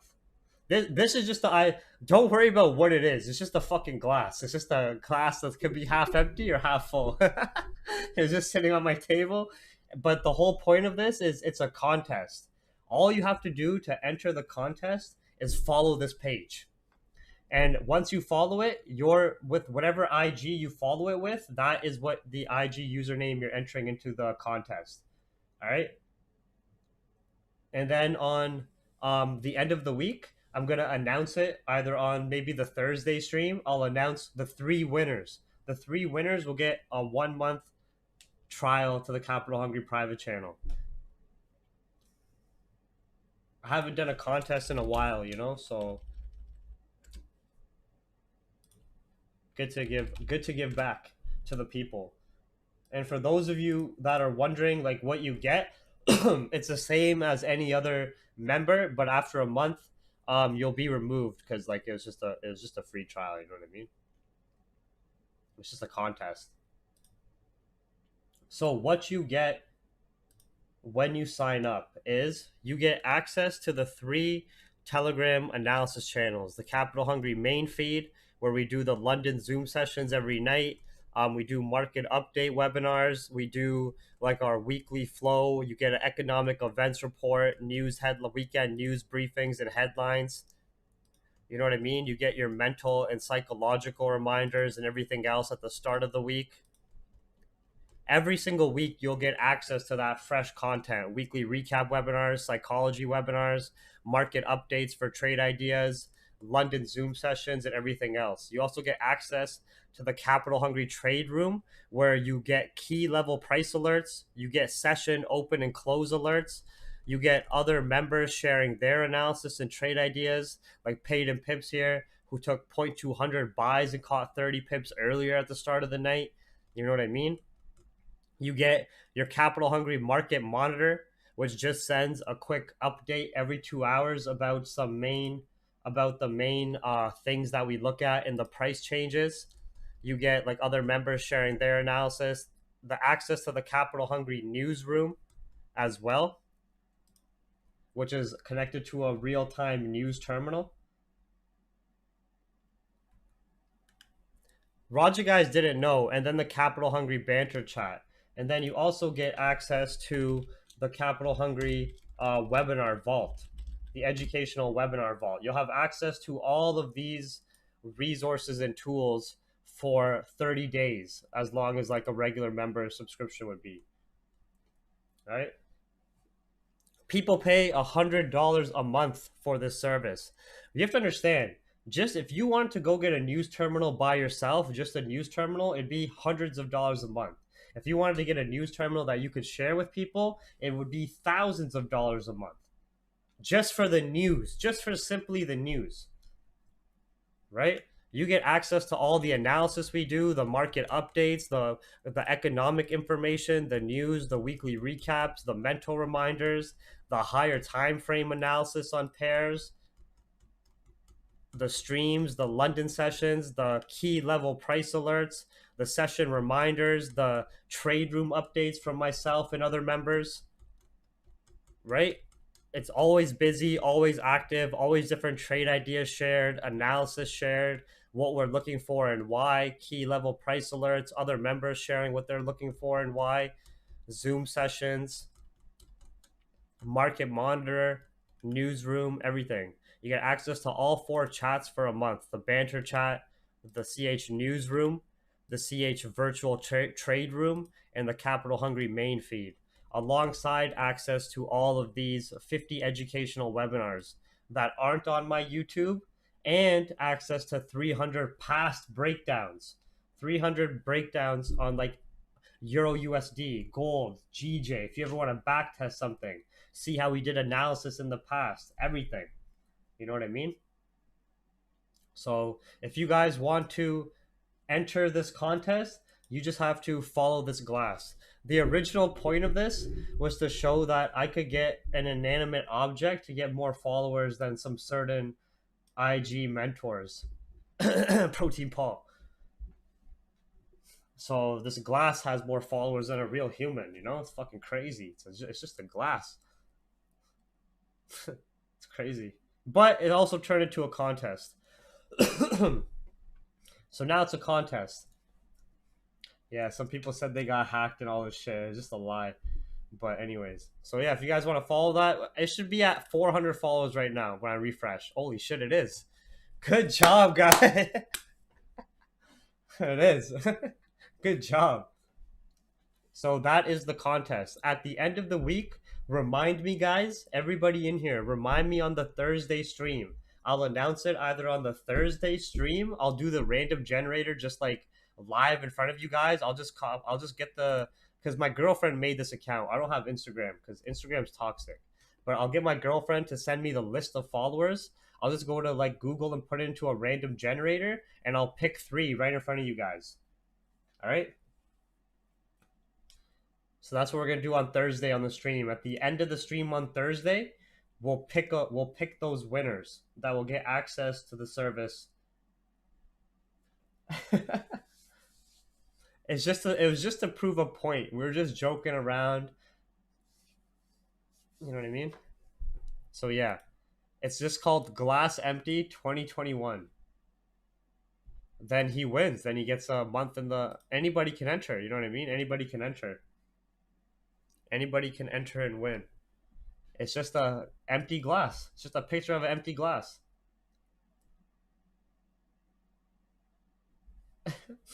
After that glass count is verified. Yeah. So yeah, it was one to prove a point that social media is toxic and stupid, that anything can essentially get a following if you have the influence. And it was 2 to do a contest with the list of followers. So right now we got 400 entries in the contest raffle, but only 3 people are gonna win on Thursday. And I'll just go to Google and do like random generator name. Like we'll do like a list randomizer. You know what I mean? Wheel of names. Yeah, exactly like this. And I'll put in all the.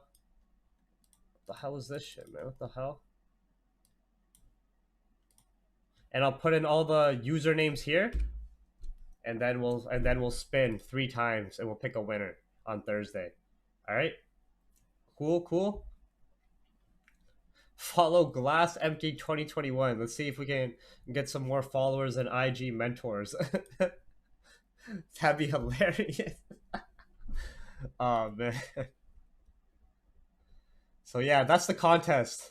And for anybody who doesn't win the contest, if you still want to join Capital Hungry, you can just join the regular way. It's still open. We're still open for signups. We will be closing signups around 350 to 400 members, but we've had a lot of people come and go, you know? Pick one now? No, patience. Have some patience. Yeah, I'm going to be choosing 3 people live Thursday. All right? All right, gold, that first initial scalp target, once we had clean candle above 1721, ran for at least 20 pips, but we're rejecting those 1 minute highs. So it looks like we're going to do a pullback and then potentially continue to respect this corrective structure to the upside. I would still only be looking for I'll still be only be looking for sells at 1737 or below 1715 at this point in 1710. GJ, I'd only be looking for continued sells below 0.200. GBP USD, I could see potential sells setting up soon if we get some more bearish candles on the 1 minute here, and we stay below 38700. Euro USD, we're only taking sells below 1.199. US 30, no clean buys. I don't want to. I'm too pussy to sell the US stock market as well. And dollar, we just been watching it overnight. not too eventful of a night. Like we had that nice quick little GJ scalp for anybody who caught the buys up and then the sells from 0.500. We had that quick 30 pip. We had that quick 30 pip play on gold as well. If you guys just want to, because we're coming towards the Asian session market close in another 30 minutes in the 4 hour candle closers. So pretty much for the next 30 minutes, if you guys want to send me fuck 19, fuck number 19, fuck all 19-year-old bitches, what the hell? Somebody's fucking possessed. This guy's demonic. Take it easy, man. Anyways, so if you guys want to send charts, if you guys want to send any charts you want me to look at, we'll do that until the new 4 hour candles. Then with the new 4 hour candles, we'll do some analysis of what we could potentially see set up for New York session, if that sounds good. I'm just gonna go quickly fill up my water bottle, but you guys start in the Zoom chat and in the YouTube chat. If you guys want to start sending some chart links, I'll be and Amy, Fidel, what event are you talking about? What event tomorrow? But yeah, if you guys want to start sending some charts, I'll be checking those out and reviewing those over the next 30 minutes. And then at 5 a.m. Eastern during the new 4 hour candles, we'll do some analysis for setups to look for through New York. All right. We just did silver analysis, right? We didn't break. We didn't have any clean breaks above for our safe silver buys. We're doing a pullback for the new month.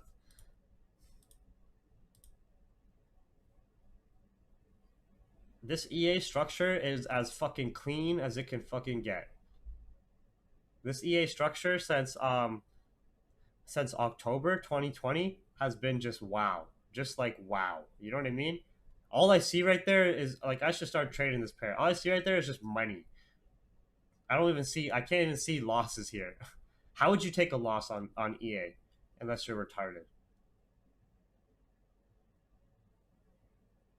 You know? Oh, guys, AUD USD is coming to a potential nice buy area if we don't break 0.77 for some intraday trades and higher time frame trades to go revisit these previous highs from this bullish market structure that's been respected since March COVID. You can see we had this impulsive high created and then a pullback to retest previous highs, but we're still creating a support here. High risk buys would be at 773. Safer buys would be above this little order block and candle body highs at 781. And if we do respect this structure and come above, what the fuck is this? If we do respect this structure and create a support here and come above 781, you can easily take buys to like zero point 0.8 flat and new highs. I just saw that like when we're looking at it now. We're coming to a key decision point on AUD USD, a key make or break area at 773 to look out for anybody who's curious about that. Same thing with GBPCHF. I wanted GBPCHF to come down to 25200 and then give us continued buys, but we didn't get that deep of a pullback. So I would still like it if it came down to 262. And then Euro AUD is looking like good sells at the retest of like 551 it did. Obviously, this was the best sell point. Every pullback on Euro AUD sells, we've just been capitalizing on those. We haven't had any shift in structure to start taking long-term buys. We've only had sellers print lows, pull back lower highs, sellers print lows, pull back lower highs, sellers print lows, pull back lower highs, you know? What are you talking about, Stefano? Did you take a short sell? Did you take a sell scalp on gold there? Oh, did you sell it from the failure to break this 1 minute high back to the key level? Or somewhere around here, like 20 pips? Nice little sell scalp, honestly, that we failed to break this same 1 minute high and we're still in this corrective state.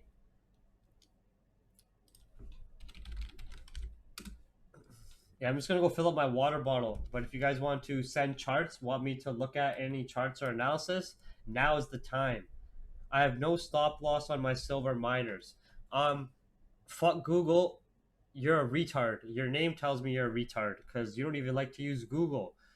Gold and silver are two different beasts. All right? Silver is being heavily mined and has a heavy oversupply right now and over storage from the pandemic market impact. All right. You have to understand silver's value compared to gold is nothing. What's silver sitting at? Like silver goes to what? From $15, $10 lows to like $30 highs. Gold's a fucking beast. Gold is $1,700 an ounce right now. All right. So there's many different factors between silver and gold. One, the rarity. Gold is more rare and has less global supply. That's already a positive factor on its price with the supply and demand. Two is the use that gold has been used on in history as a tool for retaining wealth. It hasn't been diamonds. It wasn't platinum. It wasn't fucking titanium. Just through our history, it's always been gold. All right. Silver buys were hyped up by fucking Reddit. You know why? Because silver's market cap is smaller than some US stocks. Yes, Neon Gifts. Neon Gifts knows. All right. Do you know why? Do you know why Wall Street bets? And do you know why these various Reddit forums try to pump silver? Because it's possible to pump silver due to its low market cap and very high volatility. It's just like GME or AMC. These were extremely low market cap, low valued stocks that are easily to manipulate when you have a population buying into it, right? So silver has a much lower market cap than gold. Silver has a much higher global supply than gold. Silver is much less rare than gold. Silver is not stored as heavily by central banks or governments as gold or used to retain wealth. And silver is 50% of silver is used in industry. So when people compare gold and silver, there's nothing similar about gold and silver compared to the fact that they're both precious metals. All right? Only 10% of global's gold supply is actually used in industry. The rest is kept for wealth. Think about that. 90% of this precious metal is kept strictly for wealth. It is just stored. It is mined and stored. No, silver is not even close to gold as money. You're the fucking idiot who's losing 60K keep buying silver. I'm the one who's trying to tell you why, but you're mad that I'm telling you the truth. No, gold, well, why is gold expensive and why is silver low value? That's what I'm trying to tell you. Silver is cheaper. Why though? Why is silver cheaper than gold? Why? How come silver doesn't cost more than gold or just as much? What's the answer to that? How come it's not valued the same? Why? Answer that. Right? Now you don't fucking type because you got nothing to say.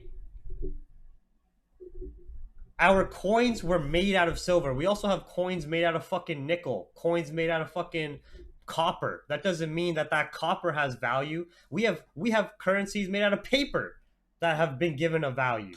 That doesn't mean anything. Why is silver's value lower than gold? Tell me the fundamental reasons why. Exactly. You just repeated what I said. Because gold is more rare and because there is less supply of gold than silver. It's that fucking simple. All right? It's that simple. So you can't expect silver to be as bullish as gold when it doesn't have the same use or properties.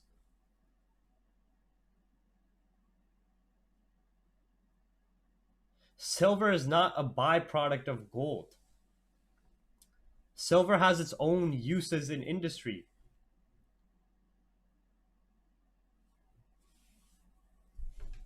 There is less above ground silver than gold. Holy shit, man.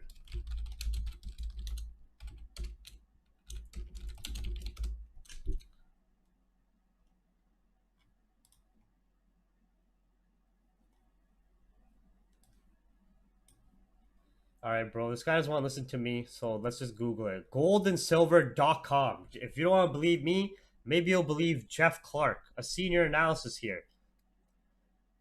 Oh, look at this. Silver is more volatile.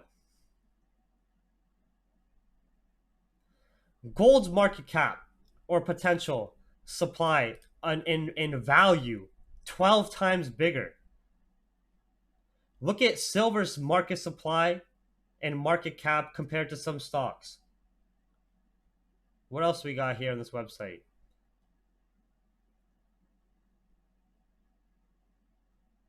It requires much more storage space. Silver has much higher industrial use. About 12% of gold supply goes to industrial uses, but due to silver's unique characteristics, a whopping 56% of its supply is used in industry. That is already a major, major fundamental difference. All right?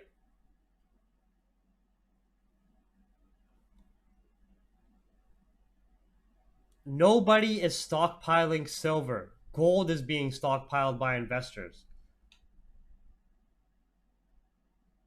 We've had both gold coins, silver coins. We've had coins made out of nickel. We've had coins made out of copper. That argument is just irrelevant. You're coming into the chat crying about why your silver buys aren't in profit. So like you're the idiot. You know what I mean? I'm trying to help you out and give you the answer about why silver isn't moving like gold. So if they are buying silver actually, how come your silver buys aren't in profit?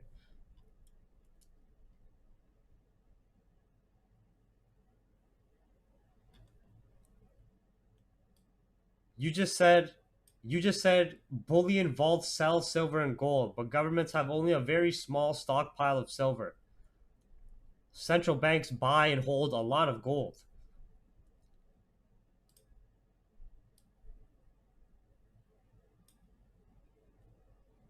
Silver's price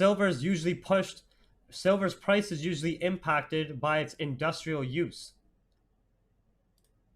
Gold's price is impacted as a safe haven precious metal.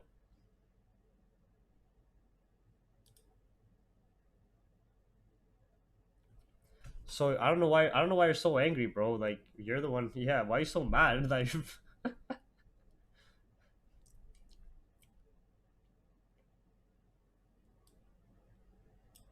yeah.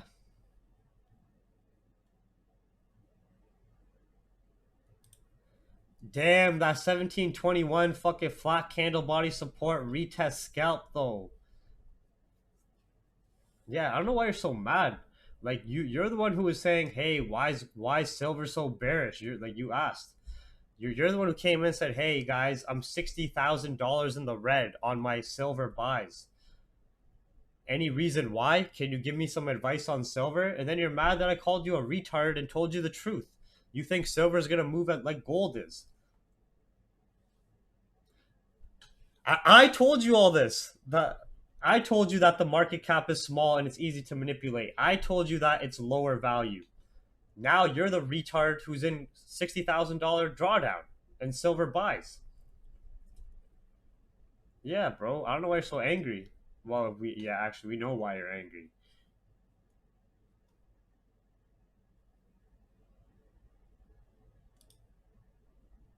I didn't say anything about more silver supply than gold above ground or talk about anything above ground.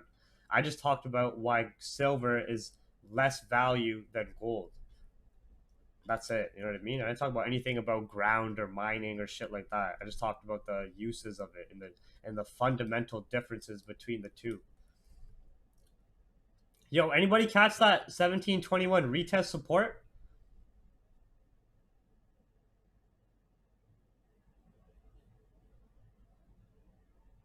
You guys catch that? May, you guys catch that? That was clean. That was a clean scalp right there with the flat candle body support at 1721.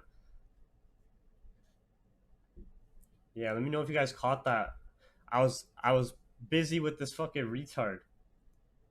But that was exactly what we're looking for, that potential break and retest. So this was a nice, yeah, you had 10 minutes to take this buy scalp here easily. 1721 back to these highs. If we break these 1 minute highs, then we're going to 1728. Why would I want to check the contracts for silver? The contracts aren't going to be the same as the contracts for gold. It's not the like silver is more used in industry than it is used for an investment tool, man. So like I don't give a fuck about it. I don't know why you're so angry that I told you silver's industrial use and why the demand and supply is different for it. I don't know why you're so angry by that. Would you want me to say, hey, don't worry, your silver buys will be okay? Then you would have been happy? You want me to fucking lie to you? Yeah, man, you're 60,000 in drawdown, but don't worry, bro. It'll come back up eventually. Is that what you wanted to hear?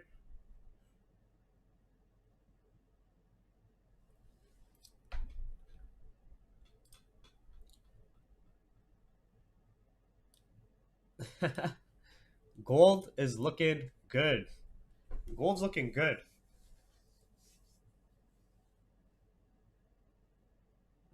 Yeah, you came. You like listen to this. Bro, I'm not denying silver manipulation. I literally just said silver is easily manipulated due to its low market cap, high volatility, low volume, low value, and the uses and differences between it. I'm the one who first said silver is heavily easily manipulated because of the market cap size. I don't know if you're fucking retarded or you're angry about your drawdown, but you're the one who came in the chat said, "Hey, Jeeve, I'm in $60,000 drawdown on my silver buys. Can you give me your opinion on silver?" And I told you, "Hey, if you think silver's gonna move like gold, these are the different reasons of why it's not." Silver does not have the same economic uses. Silver is not used as an investment vehicle similar to gold. Silver has a much different demand. Silver has a much different industrial use. So that's all I said. All I said was if you're in 60,000, no, I don't have any crypto. So all I said was if you're coming to the chat and you're in, and also besides our opinions on silver, bro, you're in $60,000 drawdown. You're fucking trash. Let's go back to the root cause. Doesn't matter what you're trading. Whatever trade you're in $60,000 drawdown. You're dog shit. You don't know how to take a loss, bro. You're trash. You could be trading Bitcoin, gold, fucking GME. You could be trading Dogecoin. I don't give a fuck. You're in $60,000 drawdown. You're dog shit. You're trash, bro. You're already trash.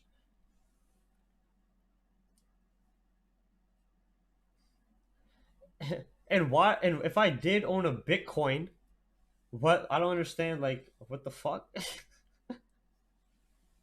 Yeah.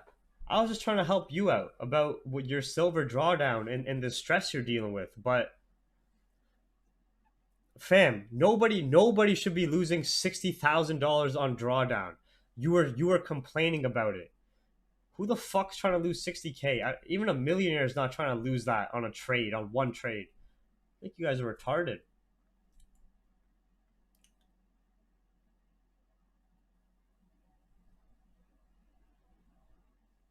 Yeah, man. First of all, nobody said silver isn't wasn't used as money in history, and nobody's talking about Bitcoin. Nobody talked about the fucking ground level supply or any of that. What's the industrial use for crypto? Have you ever worked at a bank? Did you say what's the industrial use for US dollars? I don't know, to buy everything we fucking do in this world? This guy's losing his mind. Did you just say what's the use for US dollars? What's the industrial use for US dollars? Did you just say what's the use for crypto? Bro, you're losing your mind, dude. You snapped, bro. You lost it. You lost the plot. You go to work for those dollars. What do you mean what's the use for it? How'd you invest money into the markets? You just said you used $60,000. This guy fucking retarded? Oh my god. Yeah, silver is used in industry. Thank you. Thanks for confirming what I said.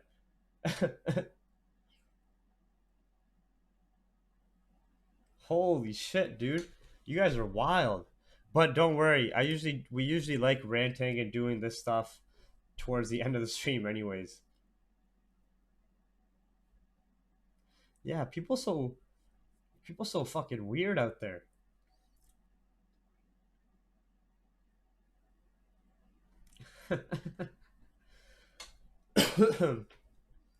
That's crazy.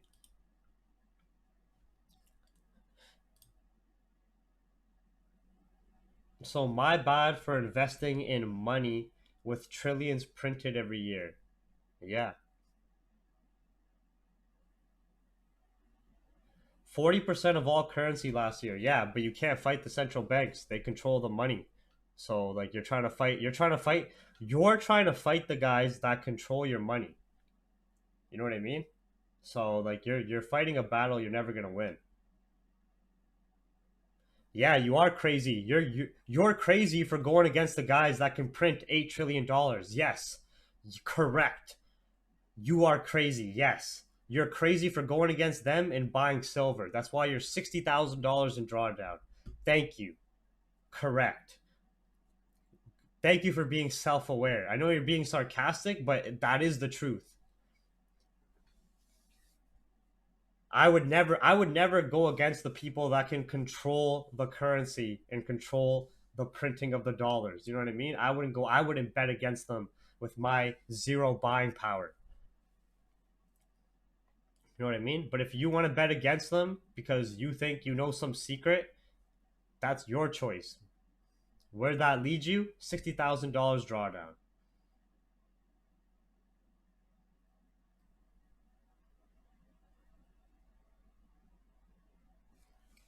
GJ's trying to create a flat candle body support at 0.200, but I do feel on the next 4 hour we could have a break below 0.200 and have a continuation down.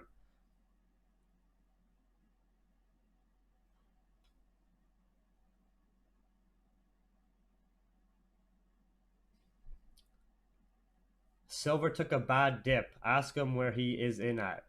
He's not buying physical silver. He's buying or silver spot. He's buying silver mining companies. He's investing into silver mining companies. This guy's not even buying actual silver or gold. He's investing in the mining companies for it. So it's even worse than, you know what I mean? Buying the spot version.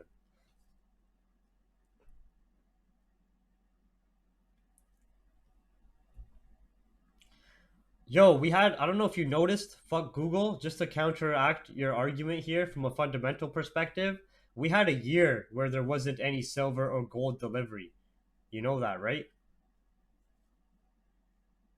We had a pandemic that led the world to be locked down and we didn't have and silver delivery and the supply was limited at that time. All those mines and facilities were shut down. So it's not like we've never had that before. I don't know if you remember that. Yeah. So you're fighting a battle that you're not going to win against people that have way more power than you.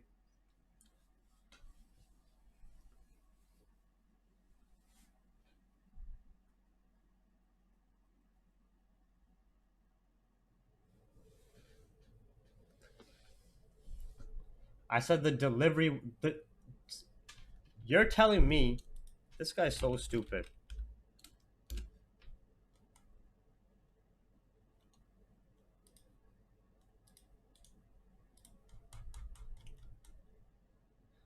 Silver in March didn't shoot up with the supply being limited. That's what you just said? But silver supply is limited, but price doesn't moonshoot. Price went from $14 an ounce to $30 an ounce after that pandemic market impact. You must be retarded, bro. I think you're just fucking stupid. Can you look at silver's history?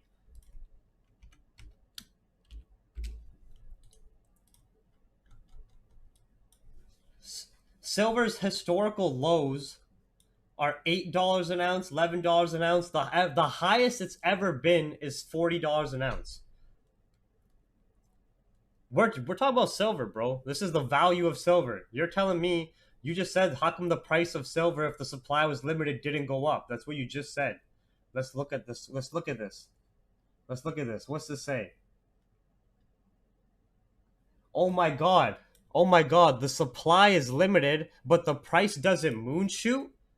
So what price are you talking about? Silver, right? That's what we're talking about. This is silver. Silver in that year went from 12 to 27. Does this guy even know what he's trading? Yeah, this guy's on the moon rocks for sure.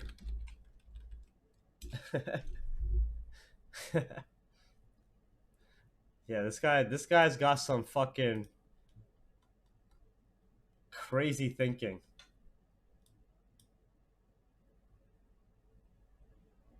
Fuck, man. But you know when they say there's always for every winner in the market, there's always 10 losers. Here's one of those 10 losers. Even though there's all this logic and reasoning behind a viewpoint, there's always somebody on the other side of the trade who's fucking taking a heavy L. You know what I mean? So for every one winner in the market, there's 10 losers. Fuck Google is one of those 10 losers.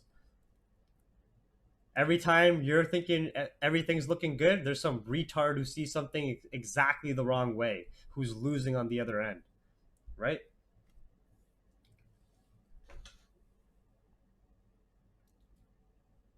So thank you, fuck Google, for providing your liquidity in the markets for the people who take winning trades.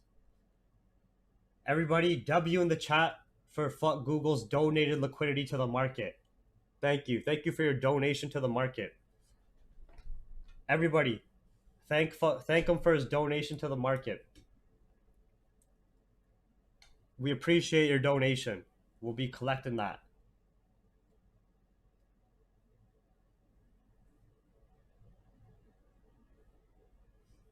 All these points you said, all this shit you said, but you still donated 60K to the market, right?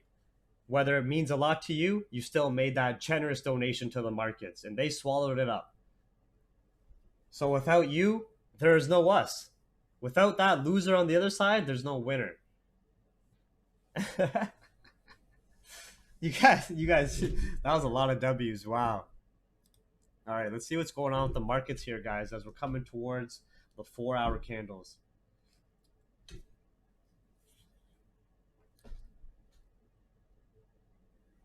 You're the one with the microphone? Yeah, it's my stream. Yeah. You could go live on your YouTube. We'll join you if you want. You could talk then and show us your trade you're in, if that's what you want to do. Just go live on your profile. We'll join you right now. We'll come join on my stream. We'll watch you. But you're not going to do that because you're a pussy. You know what I mean?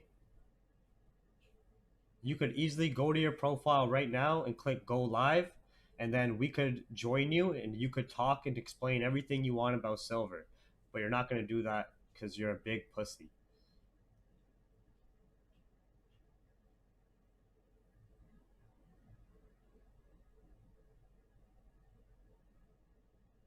Exactly. Yeah, so that was a nice little roast sesh. Now let's check out what's going on with these 4-hour candles across the board. Because these 4-hour candles are coming to a close, and we can potentially still get an aggressive bounce from these new intraday lows that we're seeing on gold. We've seen happen many times before, right? So this 4-hour candle is closing pretty bullish.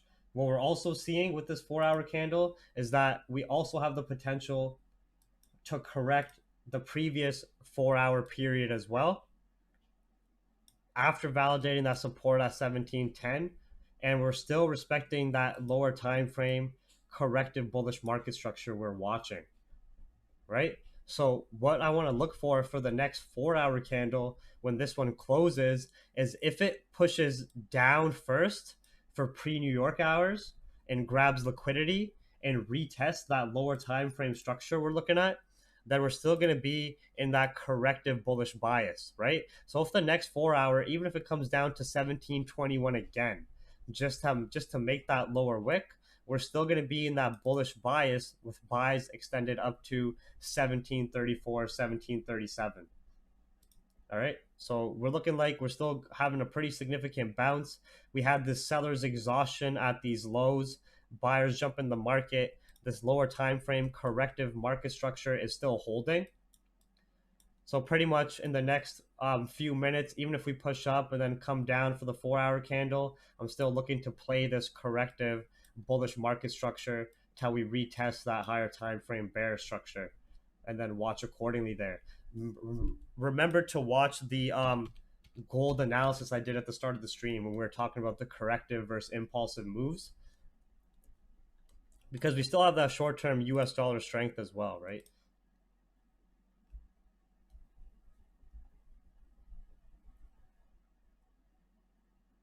In gold, we trust today till 1724. We're at 1724. GJ. Now, we are creating a support at 0.200, but we're still respecting corrective bearish structure and still getting a potential bearish 4 hour candle close here in the next minute. I would like to get a Germany just extended their lockdown until March 28th. So this could bring some short-term market fear on Euro USD for those sells below 1.199. If you guys look to the left here, Germany plans to extend the coronavirus lockdown till March 28th.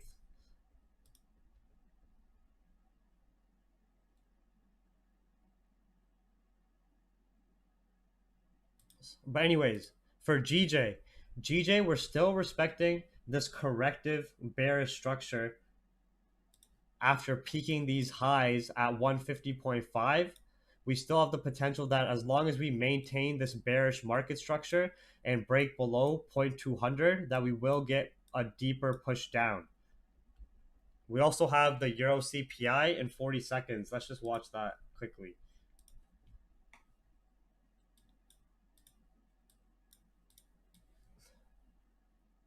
Fuck Google. I don't ban anybody. Sometimes the moderators put somebody in a timeout, but I think that fuck Google guy left after. I don't think any other stream is used to actually people roasting them. You know what I mean?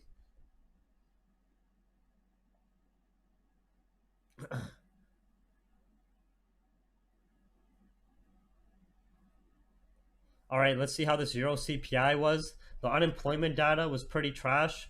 The CPI is also just on forecast here. Pretty neutral impact, in my opinion. It's not going to have too much of an impact.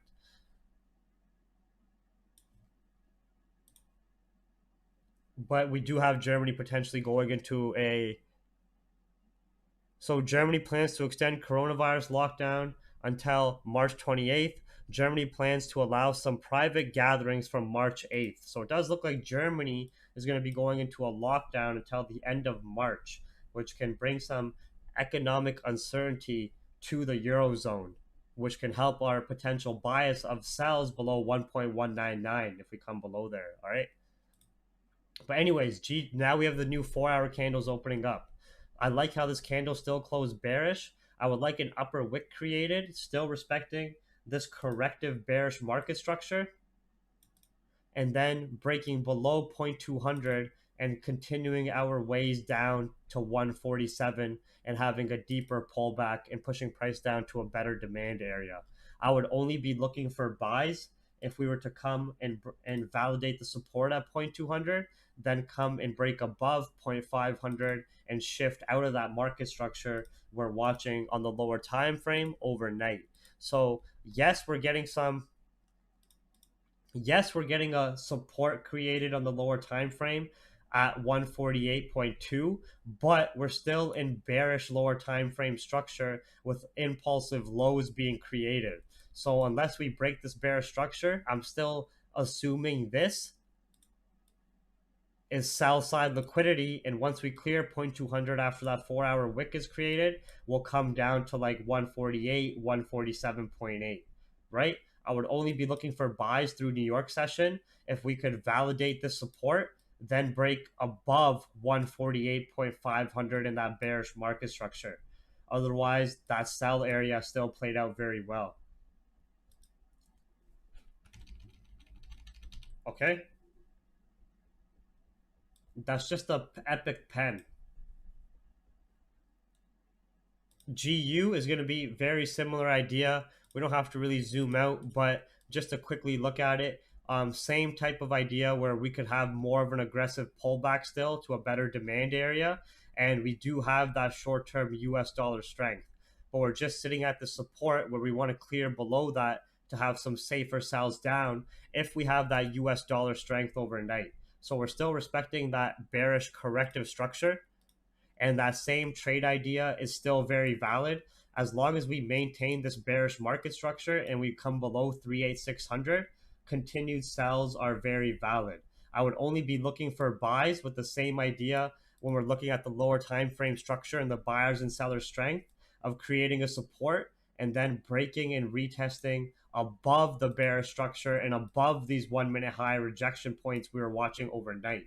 All right, that's the only way I would be looking for buys. Otherwise, GJ and GU, I am more in a sell bias.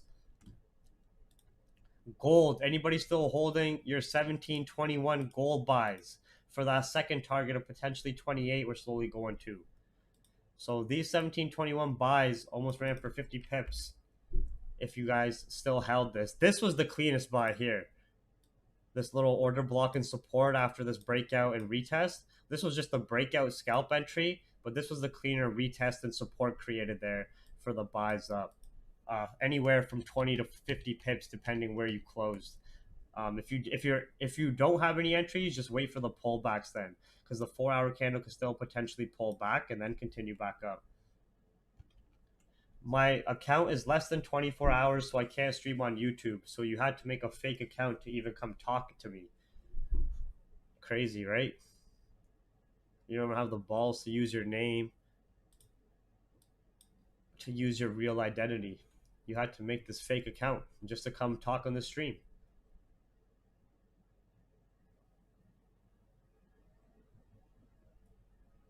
Everyone give a W for participating in Jew markets. Forex Yo-Yo, what feed are you using? Yeah, I usually enter on the break and retest on the 1 minute.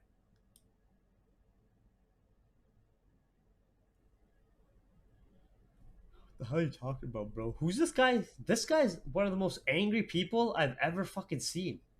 Holy, this guy's so fucking angry. This is it's a free YouTube stream, right? Like, because I use the Owanda feed on TradingView.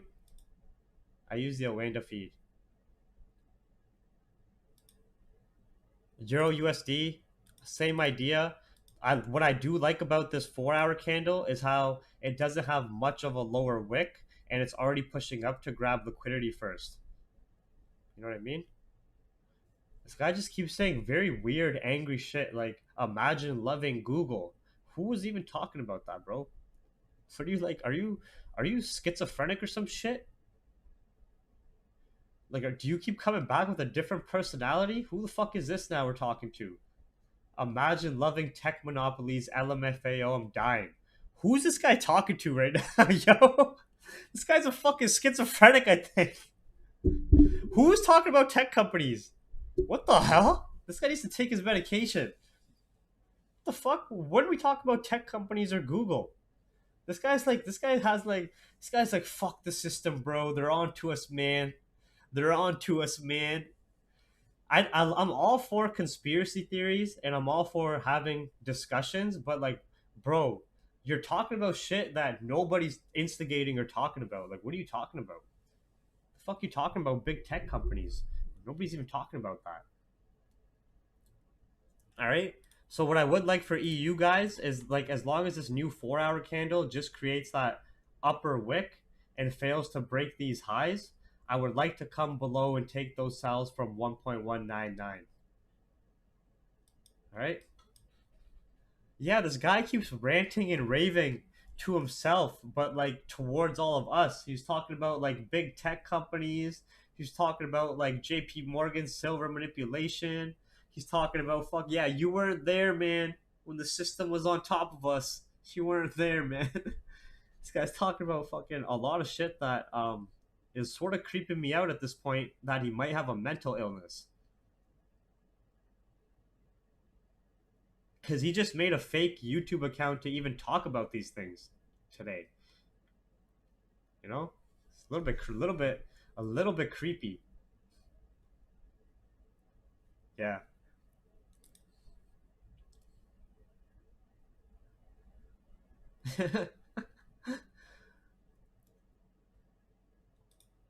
GJ starting to break below in the new 4 hour candle.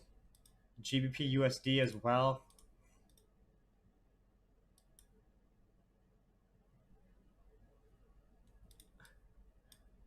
I don't think that was I don't think that guy was Iron Man. I don't think Iron Man signs on fake accounts, to be honest. He's Iron Man's an older feller. I think he just uses his one login. I don't think he has I don't think he bothers with that nonsense to like make a separate YouTube account to say a different comment, you know what I mean? Iron Man's the type of guy who will just post a video about the person on his IG. Let's be realistic. He won't make a fake profile. So at least we can depend on him for that consistency with not being a troll in that sense, you know? This is just a random, like, this guy's just cooped out. GJ, man. I'm still not, we're not executing any trades right now. The only trades we executed on were the GJ sells from 0.500 and the gold buys as we are playing this corrective structure. Yo, Silver Chad, this guy just made a fucking. Oh my god, man. This guy just messaged me from fucking on IG. Man, can you leave me alone, bro? Silver Chad, you're super tough over the internet. Talking shit, wondering why I'm mad. You admitted the silver market is manipulated so fine. That doesn't mean my fundamental analysis is wrong, that there is a shortage of silver and not an oversupply. That's why I called you a retard. I love how the fact that you skipped the fact that there is less above ground silver than gold. Okay, there's more in ground silver than gold. What's your point? There's more silver under the ground than there is gold. This guy came back mad, yo. This guy just messaged me on Telegram under the ID Silver Chad with the bio open borders for China. This guy's fucking mentally ill.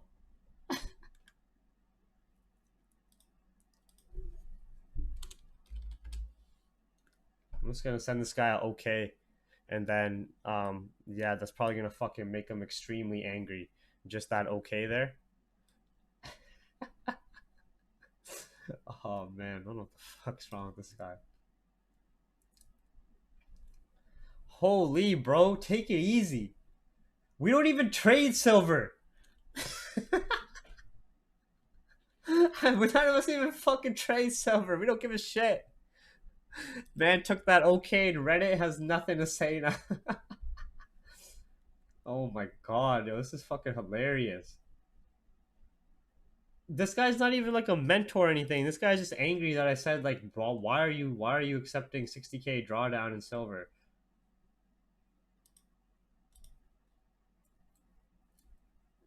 This guy's crazy, eh? Listen, I was the one who had the discussion. He's the one who came with the question, and I gave him my answer. You don't just come to a stream and say, "Hey, I'm in $60,000 silver drawdown. What do you think?" I said, "Hey, man, that's pretty retarded. That's a retarded thing to do. What do you want me to say? Like, do you want me to lie? Hey, man, oh, 60,000 drawdowns? No worries. Huh? Things happen. Like, what the fuck?" The man came to the chat, said he's in 60,000 drawdown on silver buys, and I gave my 2 cents about that. You know what I mean? I was giving a discussion about what I think about gold, silver's market cap, the value, the supply demand of it.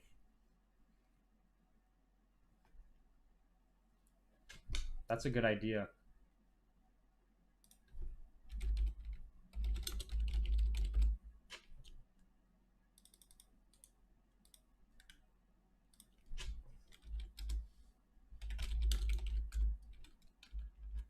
That's a good idea. You can call the Canadian one here. That's a good idea. Help is available today.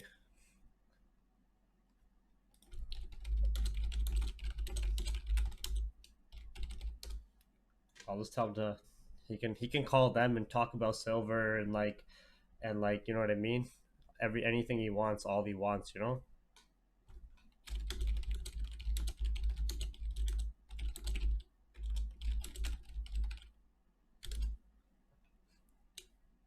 All right, bro. Take care, Silver Chad. It was good knowing you. I wish you the best. This is Canada's suicide prevention service, but you can also call the one in your respected country. Mental illness is no joke.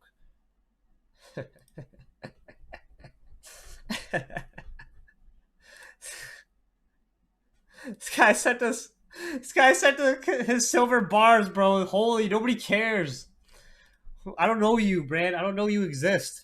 Nobody cares. These are worth $40 each. This is about $300 in here. I'm just kidding.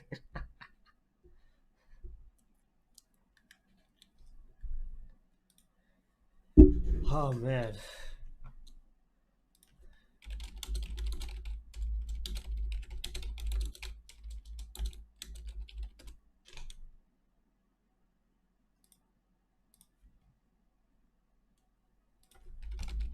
All right, let's do some math here.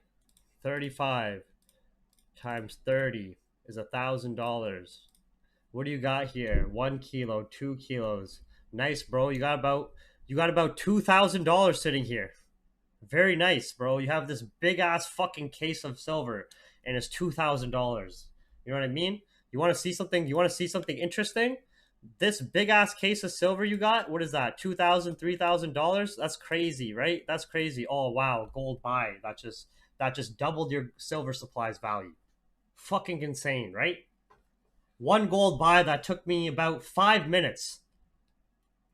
One gold buy that took me 5 minutes, and I closed for $5,000 profit compared to this big ass fucking suitcase of silver bars. I don't gotta store this. That's probably pretty heavy for you. It's probably pretty heavy, eh? You gotta lug this around. Who are you selling this to? You gotta find a buyer. When you finally want to sell this, you gotta find a buyer. What are you gonna do with this? You're gonna go to the grocery store. You're gonna say, "Hey, I want to buy some bread. Here's fucking 10 silver bars." What are you gonna be doing with this? What's your plan, Silver Chad? Are you gonna fucking wait till the economy finally goes and goes belly under, and then you're gonna be the new billionaire with your 10 silver bars? What's your fucking plan, bro? I'm mad. Z's right. I'm mad. I got no silver bars. Because only these kilo ones might be worth like $1,000. You know what I mean? So, yeah. Your entire country and currency is a joke. You're a Canadian prick. Canadians are trash. Anyways, bro, thanks for showing us your silver collection. The guys on Pawn Stars are going to give you about $50 for this.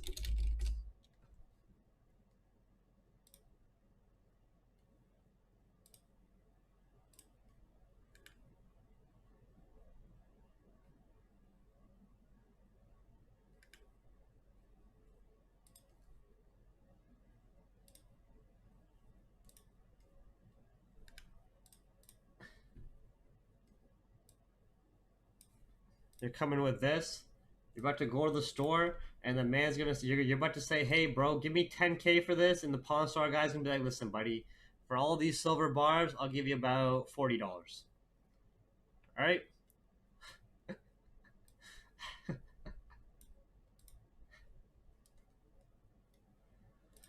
Oh fuck, man! I love this part of the stream.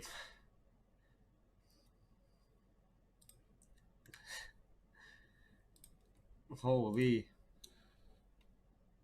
I wish you went to these great lengths to fucking do research on your trades instead of fucking making fake accounts to message me. You know what I mean? That was funny though. I don't know why. I don't know why you. I don't know why you messaged me on Telegram. What'd you think I was gonna do?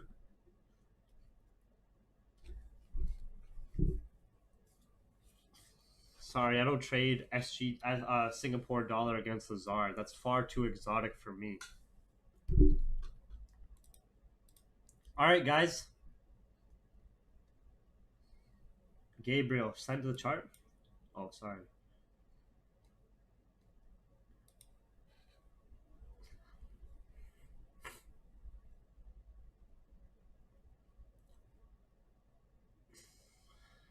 All right, what do we got going on here? Daily chart.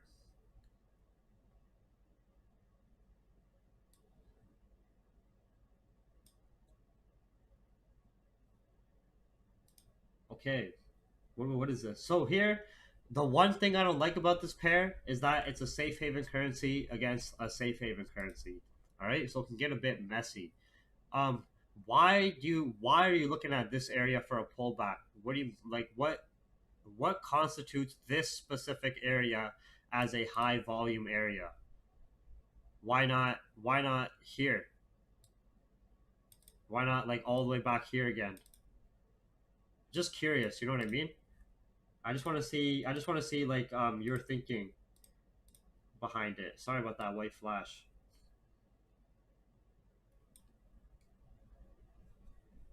I'm gonna check your charts out, okay? Because I'm just a little bit. I can see why you see the bullish momentum. All right, I can see that we've had this bearish market structure that we broke above, we retested it, and then we've had bulls enter the market. We've also had short-term dollar strength, and we're starting to come above this price sensitivity zone to the left. But I don't know essentially why you're looking for a pullback to this price point. I don't know why this is a significant price point for you here. The safer buys obviously would be above the highs.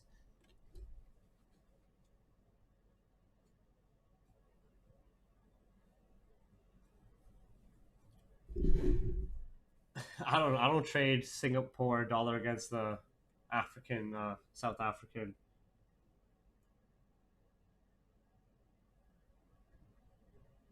Oh, okay. So you're essentially just waiting for a reaction at these highs, a pullback, and then on the intraday time frames, you're going to be looking for a support to continue us up for a swing trade up to here. That does make sense as long as we don't break this overall current intraday bullish structure. So yeah, that makes sense to me then.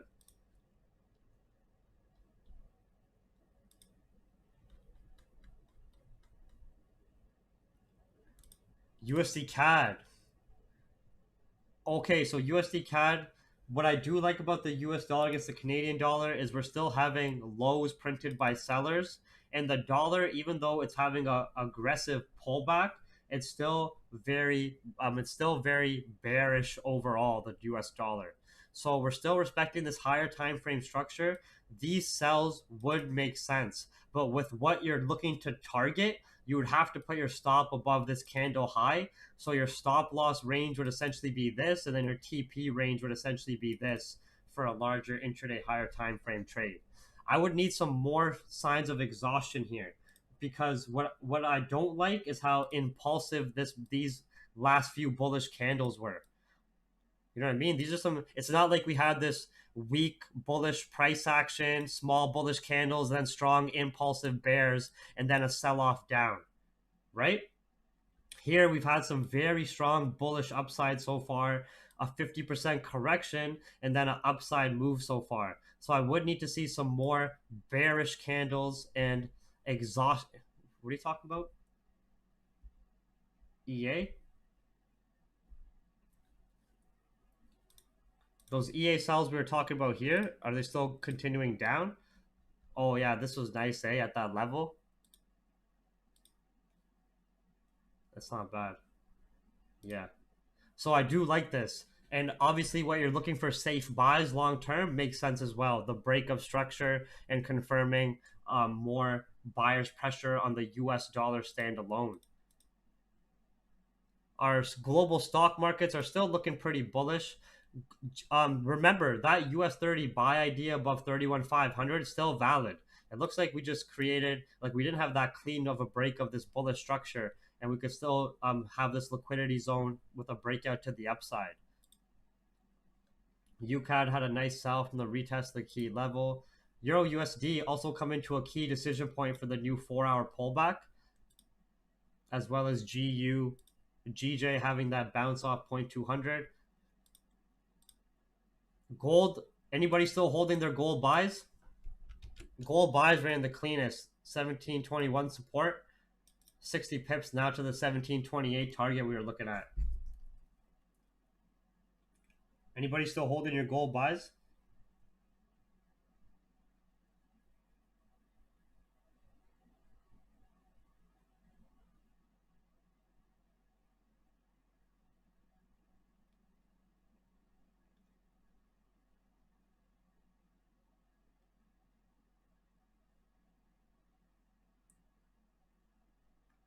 Nice. I'll give you that one. Guys, like gold buys? Fuck gold. I'm buying silver now. This guy. This watch, as this was our next target here, was that 1728 point. So we might get a reaction around this next medium term zone. The buys, the nice buys were from either, I know some people took the higher risk buys at the retest of the lower time frame structure around 1716. But the safer buys were when we had the break and retest above the key level and support created here for that 60 pip range. It's okay. If you're not holding still, you're still good. Nah, bro. Nobody's talking about you, man. We're talking about gold. This guy came back. He said, you guys still talking about me? Holy fuck, man. Talk about mentally fucking ill. Sheesh. Yeah, Dylan, you can. You can buy half a kilo. I just gotta go to the washroom quickly. Then I'm gonna come back and look at some more charts, everybody. Alright? For like about another 30 minutes, then we're gonna end the stream. And we're gonna see what's coming for NY to set up.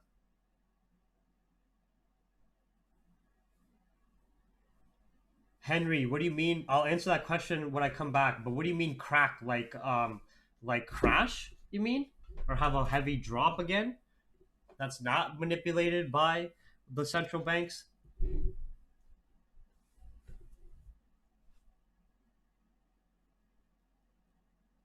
I'll answer that when I come back though. I just gotta go to the washroom quickly.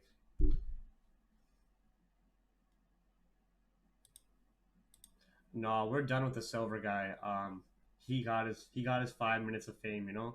That guy actually honestly feel a little bit bad for him. Like those are some mental disorders he's dealing with, so I'm not even joking right now. Like that is extremely sporadic and psychotic behavior. One, to make a fake account. Two, to come crying in a YouTube chat. Three, to start arguing with everybody in the chat. Four, to start spamming. Five, to start messaging me with a new Telegram account he just made on Telegram. Six, to message me about that. You know what I mean? It's pretty fucking psychotic. Like, this guy's got mental issues. So I'd rather just let this guy deal with that shit himself.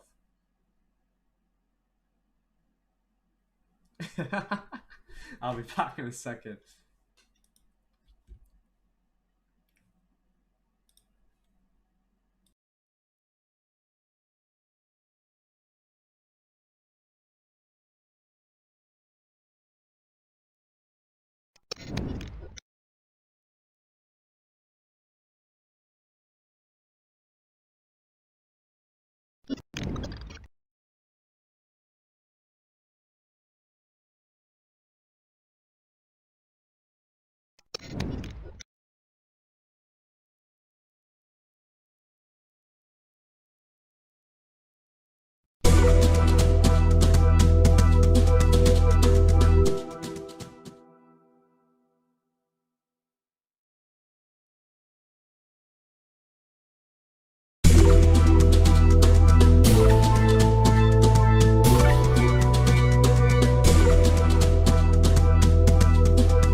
All right.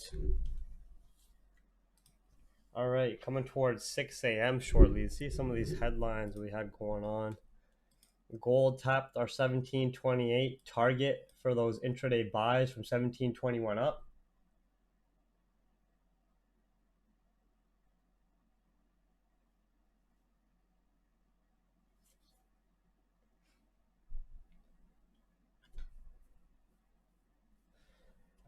Price will decouple the Crimex.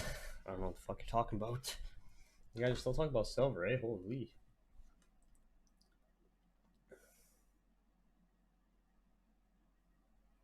Keep watching your squiggly lines to make 500. It was 5,000 actually. It's not 500. It was more than your. It was more than your silver storage. But yeah, take care. Fuck Google. Everybody say goodbye to Mr. Fuck Google and his box of silver.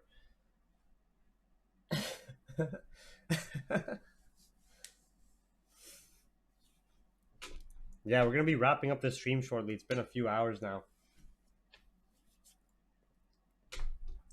Pretty much the trades overnight. Earlier in the night, there was the GJ bounce buys from 0.200 up to 0.500, but that was before. That was before the stream even started. What we called was the sells, the higher risk sells at the 0.500 retest down to the next psychological price level, 30 pips. We haven't had a clean break below that to take safer sells down yet. All right. Gold, we were calling buys as we were watching this corrective lower time frame bullish structure after new lows were peaked and printed on the higher time frame.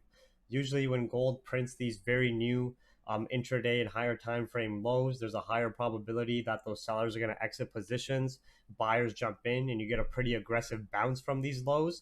So we were watching this lower time frame corrective structure. Higher risk buys were at 1716 retest here at London Open, with the safer buys at the support created above the 1721 key level. First scalp target was 30 pips, then the intraday target was 1728 for 70 pips to the upside. GBP USD only gave the high risk sell option at the retest of 1.39 back down to previous lows. Euro USD we stayed out of, didn't give too much. We're having a very strong bounce off the key level, but we didn't touch that. And US 30 we also didn't touch anything.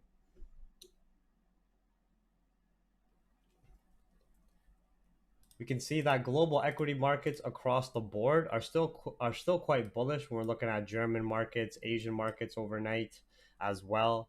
And of course, even though the dollar has had a pretty aggressive bounce from these lows, it's still higher time frame, very bearish as well. So we're going to be watching that accordingly. We already anticipated it was going to come revisit these previous highs for the new monthly candle, but it's still extremely, extremely bearish and heavily oversupplied and under demand. So we're still going to be watching the US dollar day to day. Japanese yen's relatively weak. So our safe haven currencies are still fundamentally weak, while our stock markets are still very bullish, meaning market optimism and investor confidence is still very high. Yeah, paid in pips. Very nice bounces off 0.200 you caught here. Nice scalps you caught a couple times.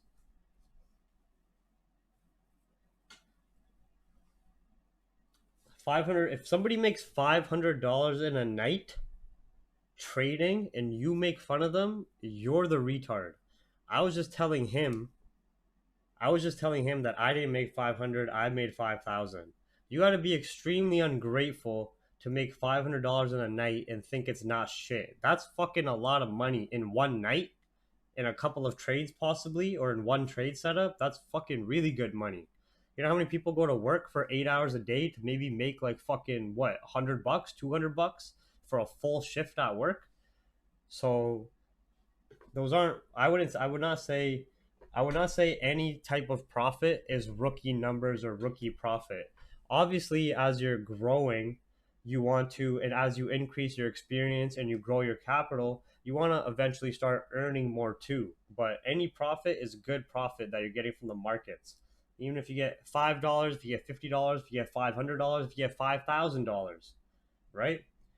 500 a night is 10K a month. Yeah, if you're consistent enough to make 5K a night, the 5 days a week, and that's 10, and that adds up to 10K a month. Think about that. 10K a month would put you probably in the top 1% of earners in your country. I'm guessing in most countries. That'd be like above 100K a year salary, essentially, right? Which would put you in the 1% of earners pretty much in your country.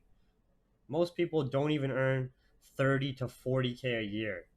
It's all about the consistency with profit. I wasn't saying like, oh, when I was making $50 a night or trading penny lots, or when I first started out and made mistakes, that like, oh, this isn't like good. This is still rookie numbers. No, it's just a part of the process. Just like when you go to the gym and you're looking to weight lift, you're not gonna fucking go jump into a 350-pound bench press your first day in the gym. You'll probably fucking die. Just like if somebody gave you $100,000 account your first month of trading, you're probably going to burn through it. You're going to crash it, right? Everything in life is a slow and steady process about putting in the respected effort and input to get the correlated output. Obviously, there's certain factors in life, such as circumstance or luck, because our life and our modern world is not fair. It's corrupt, it's built on greed, right? Just as much as the world is good, there's tons of evil that controls the world.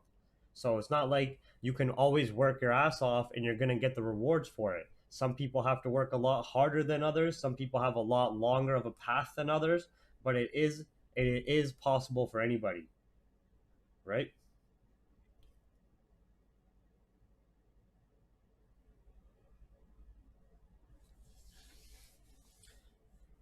When people So the stock market will never have a full crash because of all the money from the central banks, from the governments, and from the corporations themselves that is invested in the financial market.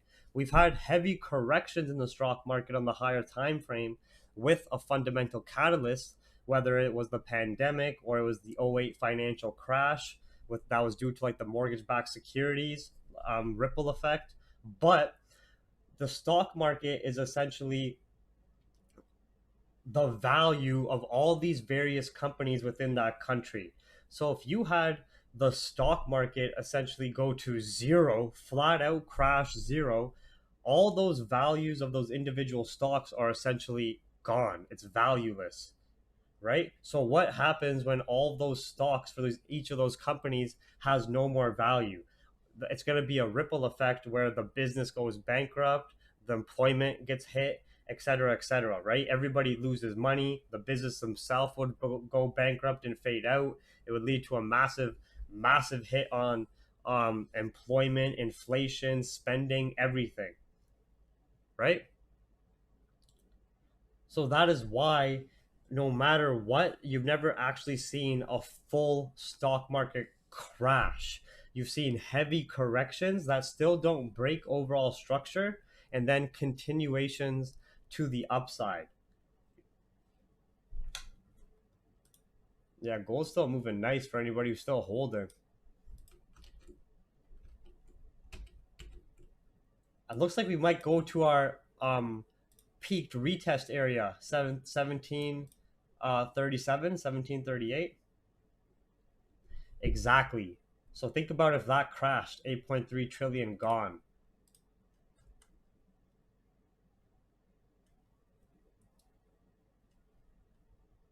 You know? So that's why the central banks they don't mind sacrificing inflation with their currency and printing out more dollars to inflate the markets and economy because it's more important to them to keep the corporations and those thousands of businesses involved in the stock market afloat or functioning than it is for them to let the stock market crash but keep the dollar strong. It doesn't make any sense. So they use the printing of the US dollar as a tool. The negative impact of that is you're increasing the supply of the dollars in the market. So you're decreasing the value of it and you're increasing the inflation rate, right? But they have the tools to essentially regulate that. They use like interest rates is a good tool for monetary stimulus, quantitative easing, and just injecting the markets overall, right? So these central banks That's why you've seen these central banks purchasing government bonds in the billions. It's essentially just IOUs. That's why you see them buying corporate bonds. That's why you see them buying their country's ETFs, which is essentially them just buying stock market buys. You know what I mean? Them essentially buying a bunch of stocks in each industry in each sector to keep the market afloat. So they don't mind inflating the US dollar, printing more of the US dollar, and dealing with that short term oversupply and inflation to help keep the stock market strong and to help keep the economy afloat and running. That's why the dollar on the 4 hour, ever since the COVID pandemic initial impact on March, it did the inverse. You had this initial spike with market fear, and then you've been in bearish market structure since, because ever since the pandemic first got priced in and the impact was digested, then you had the central bank start inflating, like the Federal Reserve in this case started increasing the amount of US dollars, and then obviously you had it go into the stock markets. You know what I mean? Hey guys, feel free to donate to the fundraiser for Silver Squeeze billboards. You can fight the Fed. I don't want to fight the Fed. Fuck that. Anybody who fights the Fed gets depressed and gets stressed out. My number one rule is don't fight the Fed. You know? But yeah, that's why the US dollar has been so extremely bearish, is due to that oversupply, overprinting, and decreased demand, as all that money is getting flooded into the economy, whether it's financial stimulus for the people, whether it's through government bonds to give the government spending money, or whether it's through corporate bonds, or whether it's through their stock market ETF purchases, right? So they've been inflating the respected stock markets, and each central bank has been doing the same thing for their correlated stock market and economy. And they have the various tools which they already used early on, which was cutting the interest rates. Then they started using the quantitative easing, and then yeah, we've seen the impacts of these stimulus tools. That's why across the world we've seen the same pattern, and that's why you can't fight the central banks. But all right.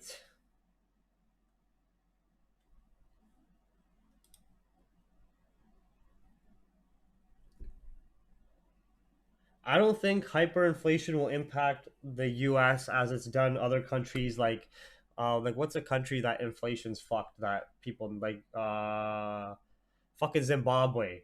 You know what I mean? You know, Zimbabwe, their hyperinflation is just ridiculous. I don't think that the Federal Reserve will allow the US economic state to enter that point. There's a lot more economic power behind the US economy versus a lot of these other smaller countries that hyperinflation destroyed. You know what I mean? Like hyperinflation destroyed a lot of third world countries that already didn't have any economic infrastructure, right?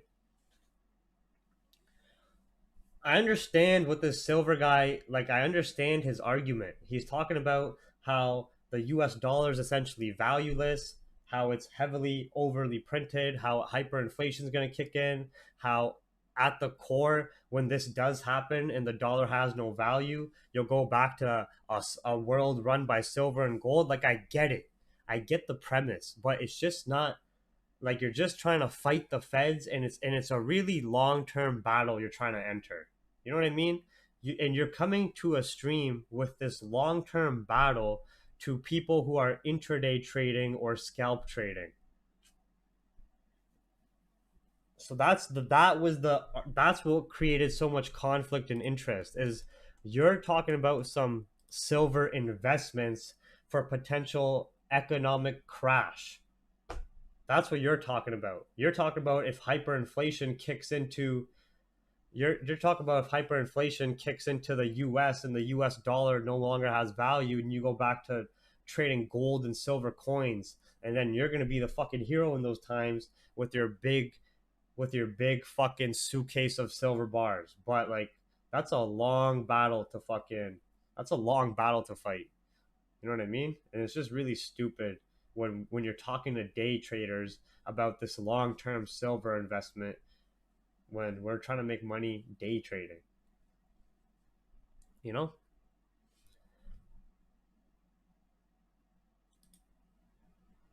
Pacific Prime Crypto. Pacific Prime's a broker. This guy's fucking mental. Yeah, GJ has been some great plays, 30 pips up and down between 0.500 and 0.200. This is showing us a lot. This is showing us a lot of exhaustion now by sellers at these 0.200 lows, but the safer buys would still only be if we broke and retested above 148.500.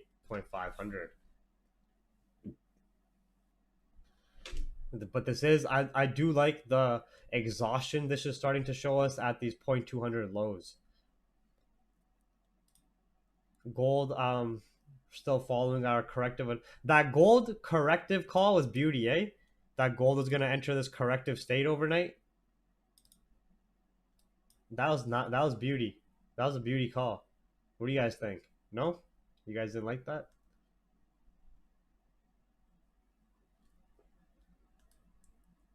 Yeah, this guy's giving me real boomer vibes.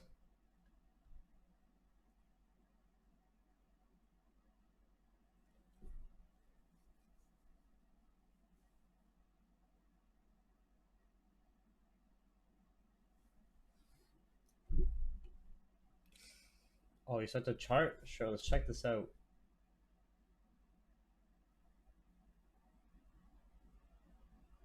Thanks, Mr. Ankit Rohilla. I appreciate the support.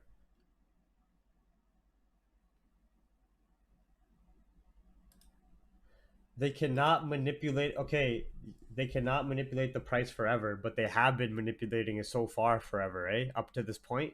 So it's a really long battle that you're trying to fight against people that don't give a fuck. So you're talking about they can't manipulate the price of silver forever, but they have been so far to this day, doing whatever the fuck they want with it. So that just really doesn't make sense, you know. It's already been the proof. It's already been heavily manipulated. It's already volatile, and it is manipulated. That's something you can confirm. You're trying to imagine that one day it might not be manipulated forever.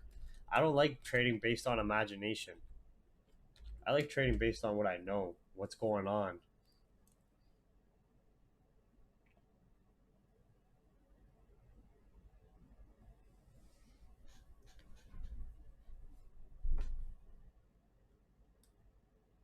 Yeah, that's imagining. Like you're talking about something like silver, which has been controlled, which has been manipulated for how long now, that this guy is 100% accepting and noting, but his premise is that it can't be manipulated forever.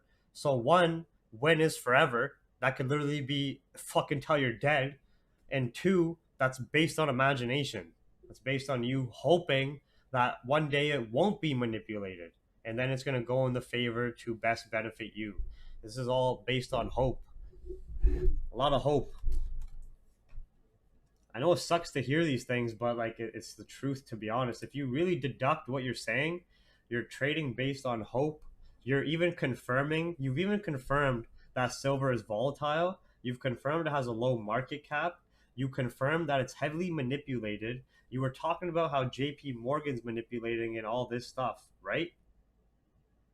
And you're still in silver buys with the premise that one day it won't be manipulated, that it can't be manipulated forever. That's your basis for this.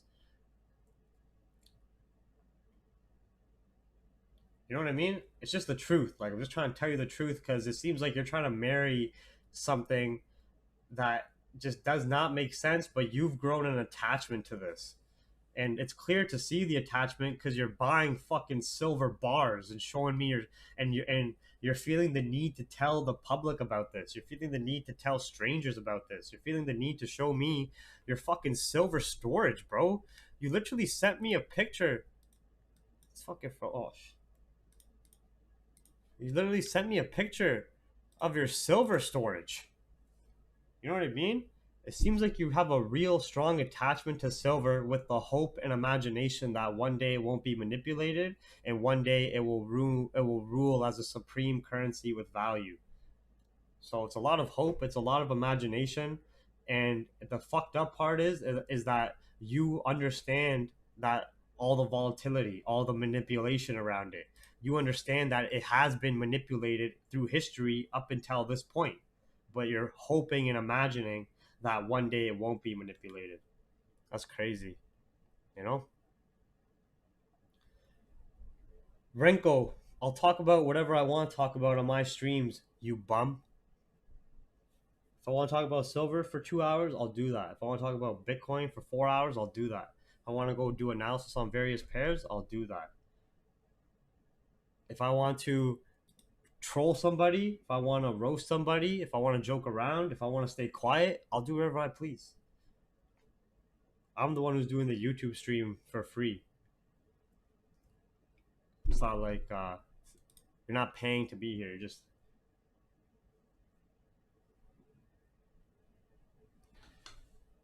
all talk, no trades. I took my trade. If I made $5,000, why do I want to overtrade? Right? Now that I called you a fucking retard bum, now you're angry. But the whole time you've been watching the stream trying to follow the trades. I took my trade before. I didn't want to overtrade. I'm waiting for another day to trade down. You know? I don't know if you noticed the 1721 buys. It ran almost 100 pips. Everybody, W in the chat if you caught either gold or if you caught GJ scalp sells or the buys off 0.200. Let's get a W so you guys can show him that there were trades taken, that you guys got to catch a trade. So if you guys either got to follow the analysis at the start and catch 1721 buys, or if you guys got to catch either GJ sells from 0.500 or the 0.200 buys, or if you either caught these GU sells that we called as well and did the analysis for. Oh, so now everybody's a fucking loser in here except for you, right? Exactly. That's what I thought. Doesn't it suck when everybody's against you? Then you feel stupid, right? When the herd is against you and you come in and you feel retarded after. But it's okay to feel dumb, retarded, and exposed, to feel vulnerable. It's okay to feel these things. A lot of people nowadays like to avoid negative emotions or like to avoid feeling dumb or making a mistake or saying something wrong or doing something wrong. It's all about, no, I'm the only, this guy said he's the, nobody who's a big trader says, hey, I'm a big trader here. So I'm sorry about that. You know what I mean? I've never met any successful investor that goes, "Hey, I'm the biggest investor here." And I've never met anybody who comes into a YouTube chat and says, "I'm the biggest trader here. These YouTube streamers suck, but you watch us every day." You were here since 1 a.m. or whenever I started. You were here since 2:30 a.m. You're the biggest trader in here. It's 6 a.m. You watched me for fucking 3.5 hours. Does that even make any sense? Does what you're saying even make any sense to you? You just said everybody in here is trash. You said you're the biggest trader here. You said the YouTube streamers suck.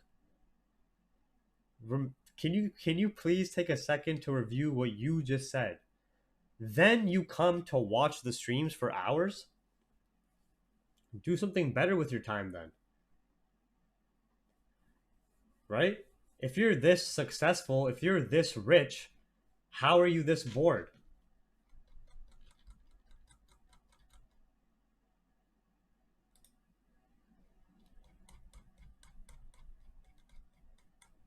Renko, you've been commenting for like 2-3 hours now.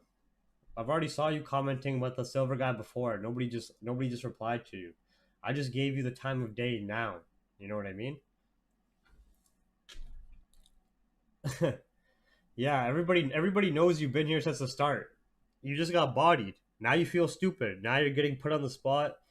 You feel stupid. Now you feel pressure. You know what I mean? So that's what happens. When you come into the markets, you have to let go. Exactly. Damn, I was just about to say that. Took the words right out of my mouth. You have to get rid of your ego and get rid of your emotions and just fucking talk about the markets. If we roast each other, if we chirp each other over analysis or over the markets and you get offended, there's no way you're a successful trader. There is no way you're a successful trader if you literally take roasting about analysis or charts or currency to your heart. If you take shit like this to your heart from a stranger on a stream, there's no fucking way you're a good trader long term. You know what I mean? There's no fucking way. You're too soft. Exactly. You're way too soft for the markets. There's no way that you're getting offended by someone saying something to you, like, or having a discussion, or somebody calling you a retard or a dumbass, or saying, hey, this analysis doesn't look good. There's no way that you're getting offended by that, but you're also saying you're successful in the markets. That just does not go together. You're just way too emotionally vulnerable to be trading these markets. You probably make extremely impulsive decisions. You probably make extremely sporadic decisions about going back and forth, shifting biases. There's no way somebody who's that emotional can trade the markets. You know what I mean?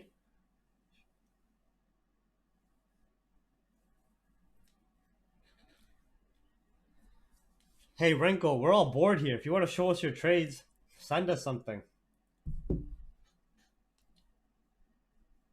If you want to show us some of the trades you've taken, let's see. Hey Renko, I'll give you one chance to prove all of us wrong by going to your YouTube and going live right now, and we'll join your live and you show us everything you're doing. How about that?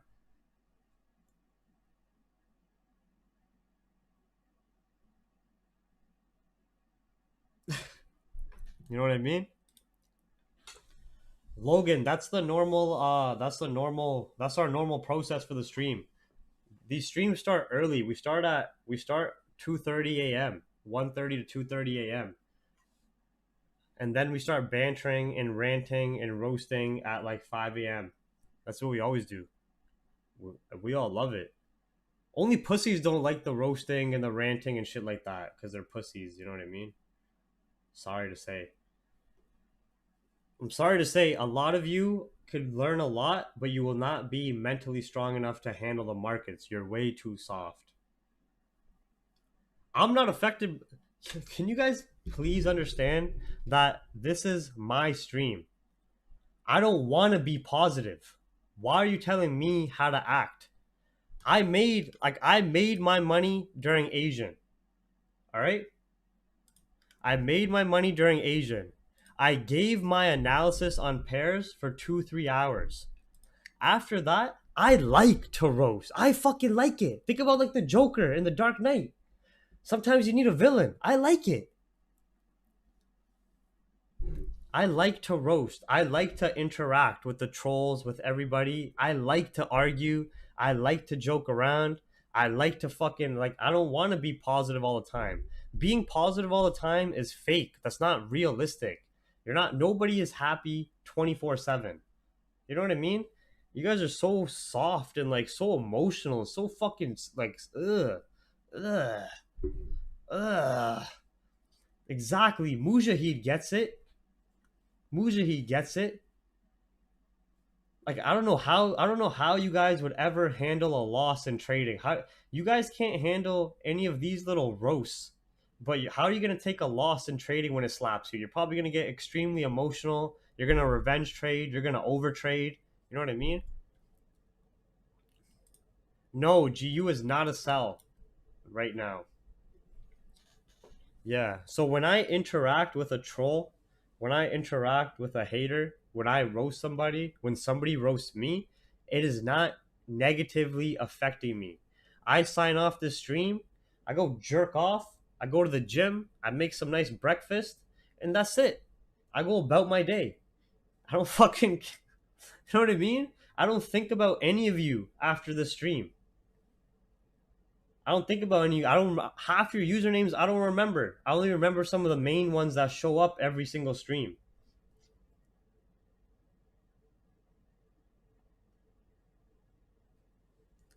So that's what I'm talking about. No, Renko, nobody's talking about you.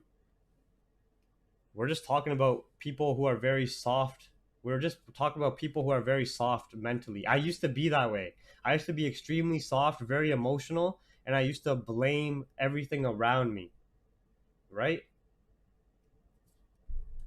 But instead, the markets killed my emotions and made me much more ruthless over the last 4 years now, and and made me not get after seeing how corrupt, unfair, and greedy the world is. After seeing how, on one side of the world there's people making millions of dollars in a trade, but on the other side of the world there's people that are suffering just to get a piece of bread to eat. All I found out was that kindness gets you nothing nothing in life. Kindness gets you nothing. You got to be real. You got to be real, and you got to be true to yourself, and you got to go after what you want. Just as much as you're supposed to feel happiness or excitement, you're supposed to feel anxiety or depression. You're supposed to feel hate just as much as people have kindness in their hearts, they have malicious or hatred in their hearts as well. You understand that, right? No human is 100% a saint or good. Yeah, sure, Iron Man. We'll check out your chart. You've been chilling, so you know what I mean. You haven't been trolling. We'll check it out. No human is on one side of the spectrum or always good-hearted, always kind. Everybody has malicious thoughts, violent thoughts, angry thoughts, evil thoughts, and then sometimes people have good thoughts, hopeful thoughts, optimistic thoughts. But to suppress one side because it doesn't feel good is not natural. That's what starts fucking up your mentality. You will never grow a strong mentality if you suppress the negative emotions. You're supposed to embrace the negative emotions and use them to your advantage. Whenever I feel depressed, I'm self-aware enough to go, "Hey, this is a feeling. I still got to do shit and get shit done. I still got work to do. I still got goals to chase. This is just a natural feeling right now that I'm maybe feeling down, depressed, exhausted, but it's normal. I'm not going to let this keep me down. I'm actually going to use this as an opportunity to come out of this state and work harder so that next time I'll be even stronger. Hey, I'm feeling sad right now or angry. What's making me feel sad or angry? How can I adjust to this? How can I be a better person overall?" Right? So understand that when I am nice on the stream, when I'm roasting, when I'm talking to trolls, it's not negatively impacting me. It's not positively impacting me. It's neutral. That's just me. That's me embracing the good side and me embracing the bad side. I don't suppress anything. I don't suppress when I feel depressed or feel anxiety. I'm open about it and say, fuck, I have a rush of anxiety right now. I wonder what's causing it, but it's all good. Right? Nowadays, a lot of people call it toxic if you embrace your aggression or your negativity. Nowadays, everybody's soy boys. Masculinity has died, and it's fucking depressing. You know what I mean? There's no men around anymore in that sense of having this confidence and pride in yourself and constantly pushing yourself to be a better person. That's what I see masculinity as. That's what I see aggression as. Right? Nowadays, aggression is seen as negativity or violent. You can have positive aggression. Nowadays, somebody being angry is seen as negative or they're toxic or they got anger issues. No, that is their aggression being shown from a, you know what I mean?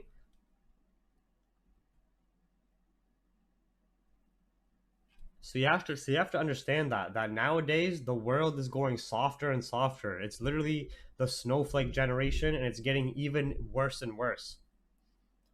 And for all of these people that are this emotional trying to trade the markets, good luck. You're going to get fucking slapped. And you already know you're getting slapped. You don't have to lie to me. You don't have to lie to yourself. You know when you know what you're seeing when you look at your account and you see it going up and down. One week you're winning, one week you're losing. One week you're winning, one week you're losing. And to say that this stream is not about trading when it's fucking 4 hours long and we've given analysis on gold, we've given analysis on GJ, we watched economic data reports, we watched economic headlines, we're watching price action and market structure.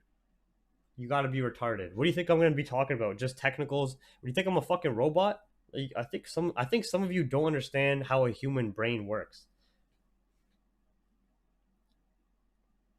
Very low IQ. But this is expected with the social media community. Most of you niggas fucking, you know what I mean? Stupid as hell. These guys here. This guy too right there. That guy. Ninder. Like that Ninder comment.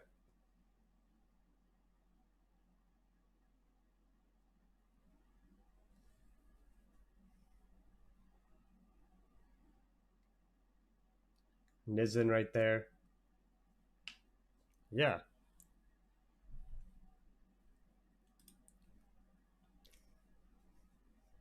And this is usually like I like to talk about the psychology side towards the end of the streams anyways, because we come towards Asian session close, we come towards pre-New York hours.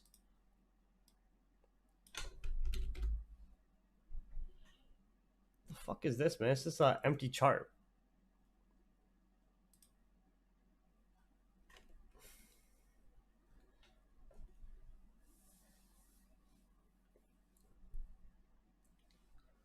I understand if women are more emotional because they have that femininity side to them, but I feel like every man should try to push himself to be the best he possibly can, mentally, physically, financially, spiritually.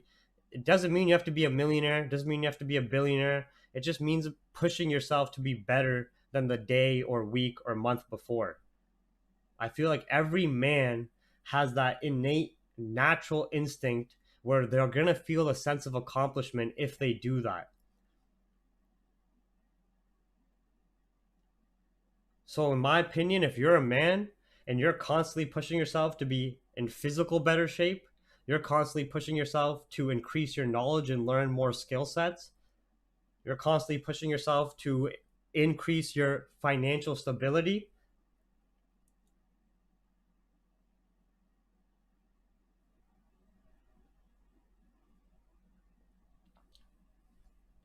then I feel like that man will be essentially happy overall.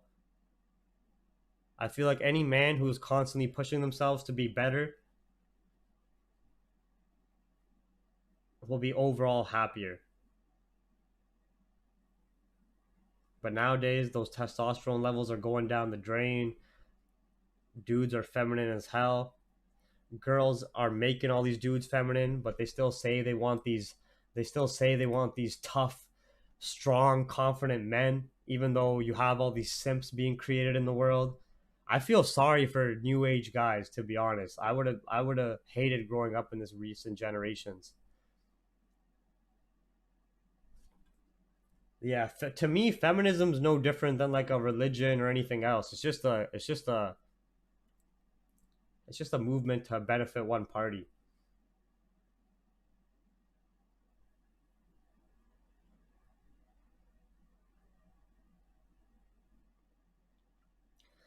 Yeah, the red pill, is that what they call it nowadays? The red pill? It's not a fad. This is the deconstruction of males. I bet you all have Rolexes. What the hell? This is not a fad. This is not a trend. This is the deconstruction of men. This is why I say everybody's so soft nowadays. You can't say anything. You can't make fun of anybody. You can't have any jokes. You can't fucking. Everybody just takes offense to everything. You know. But yeah. Oh, sorry. I didn't mean to delete that.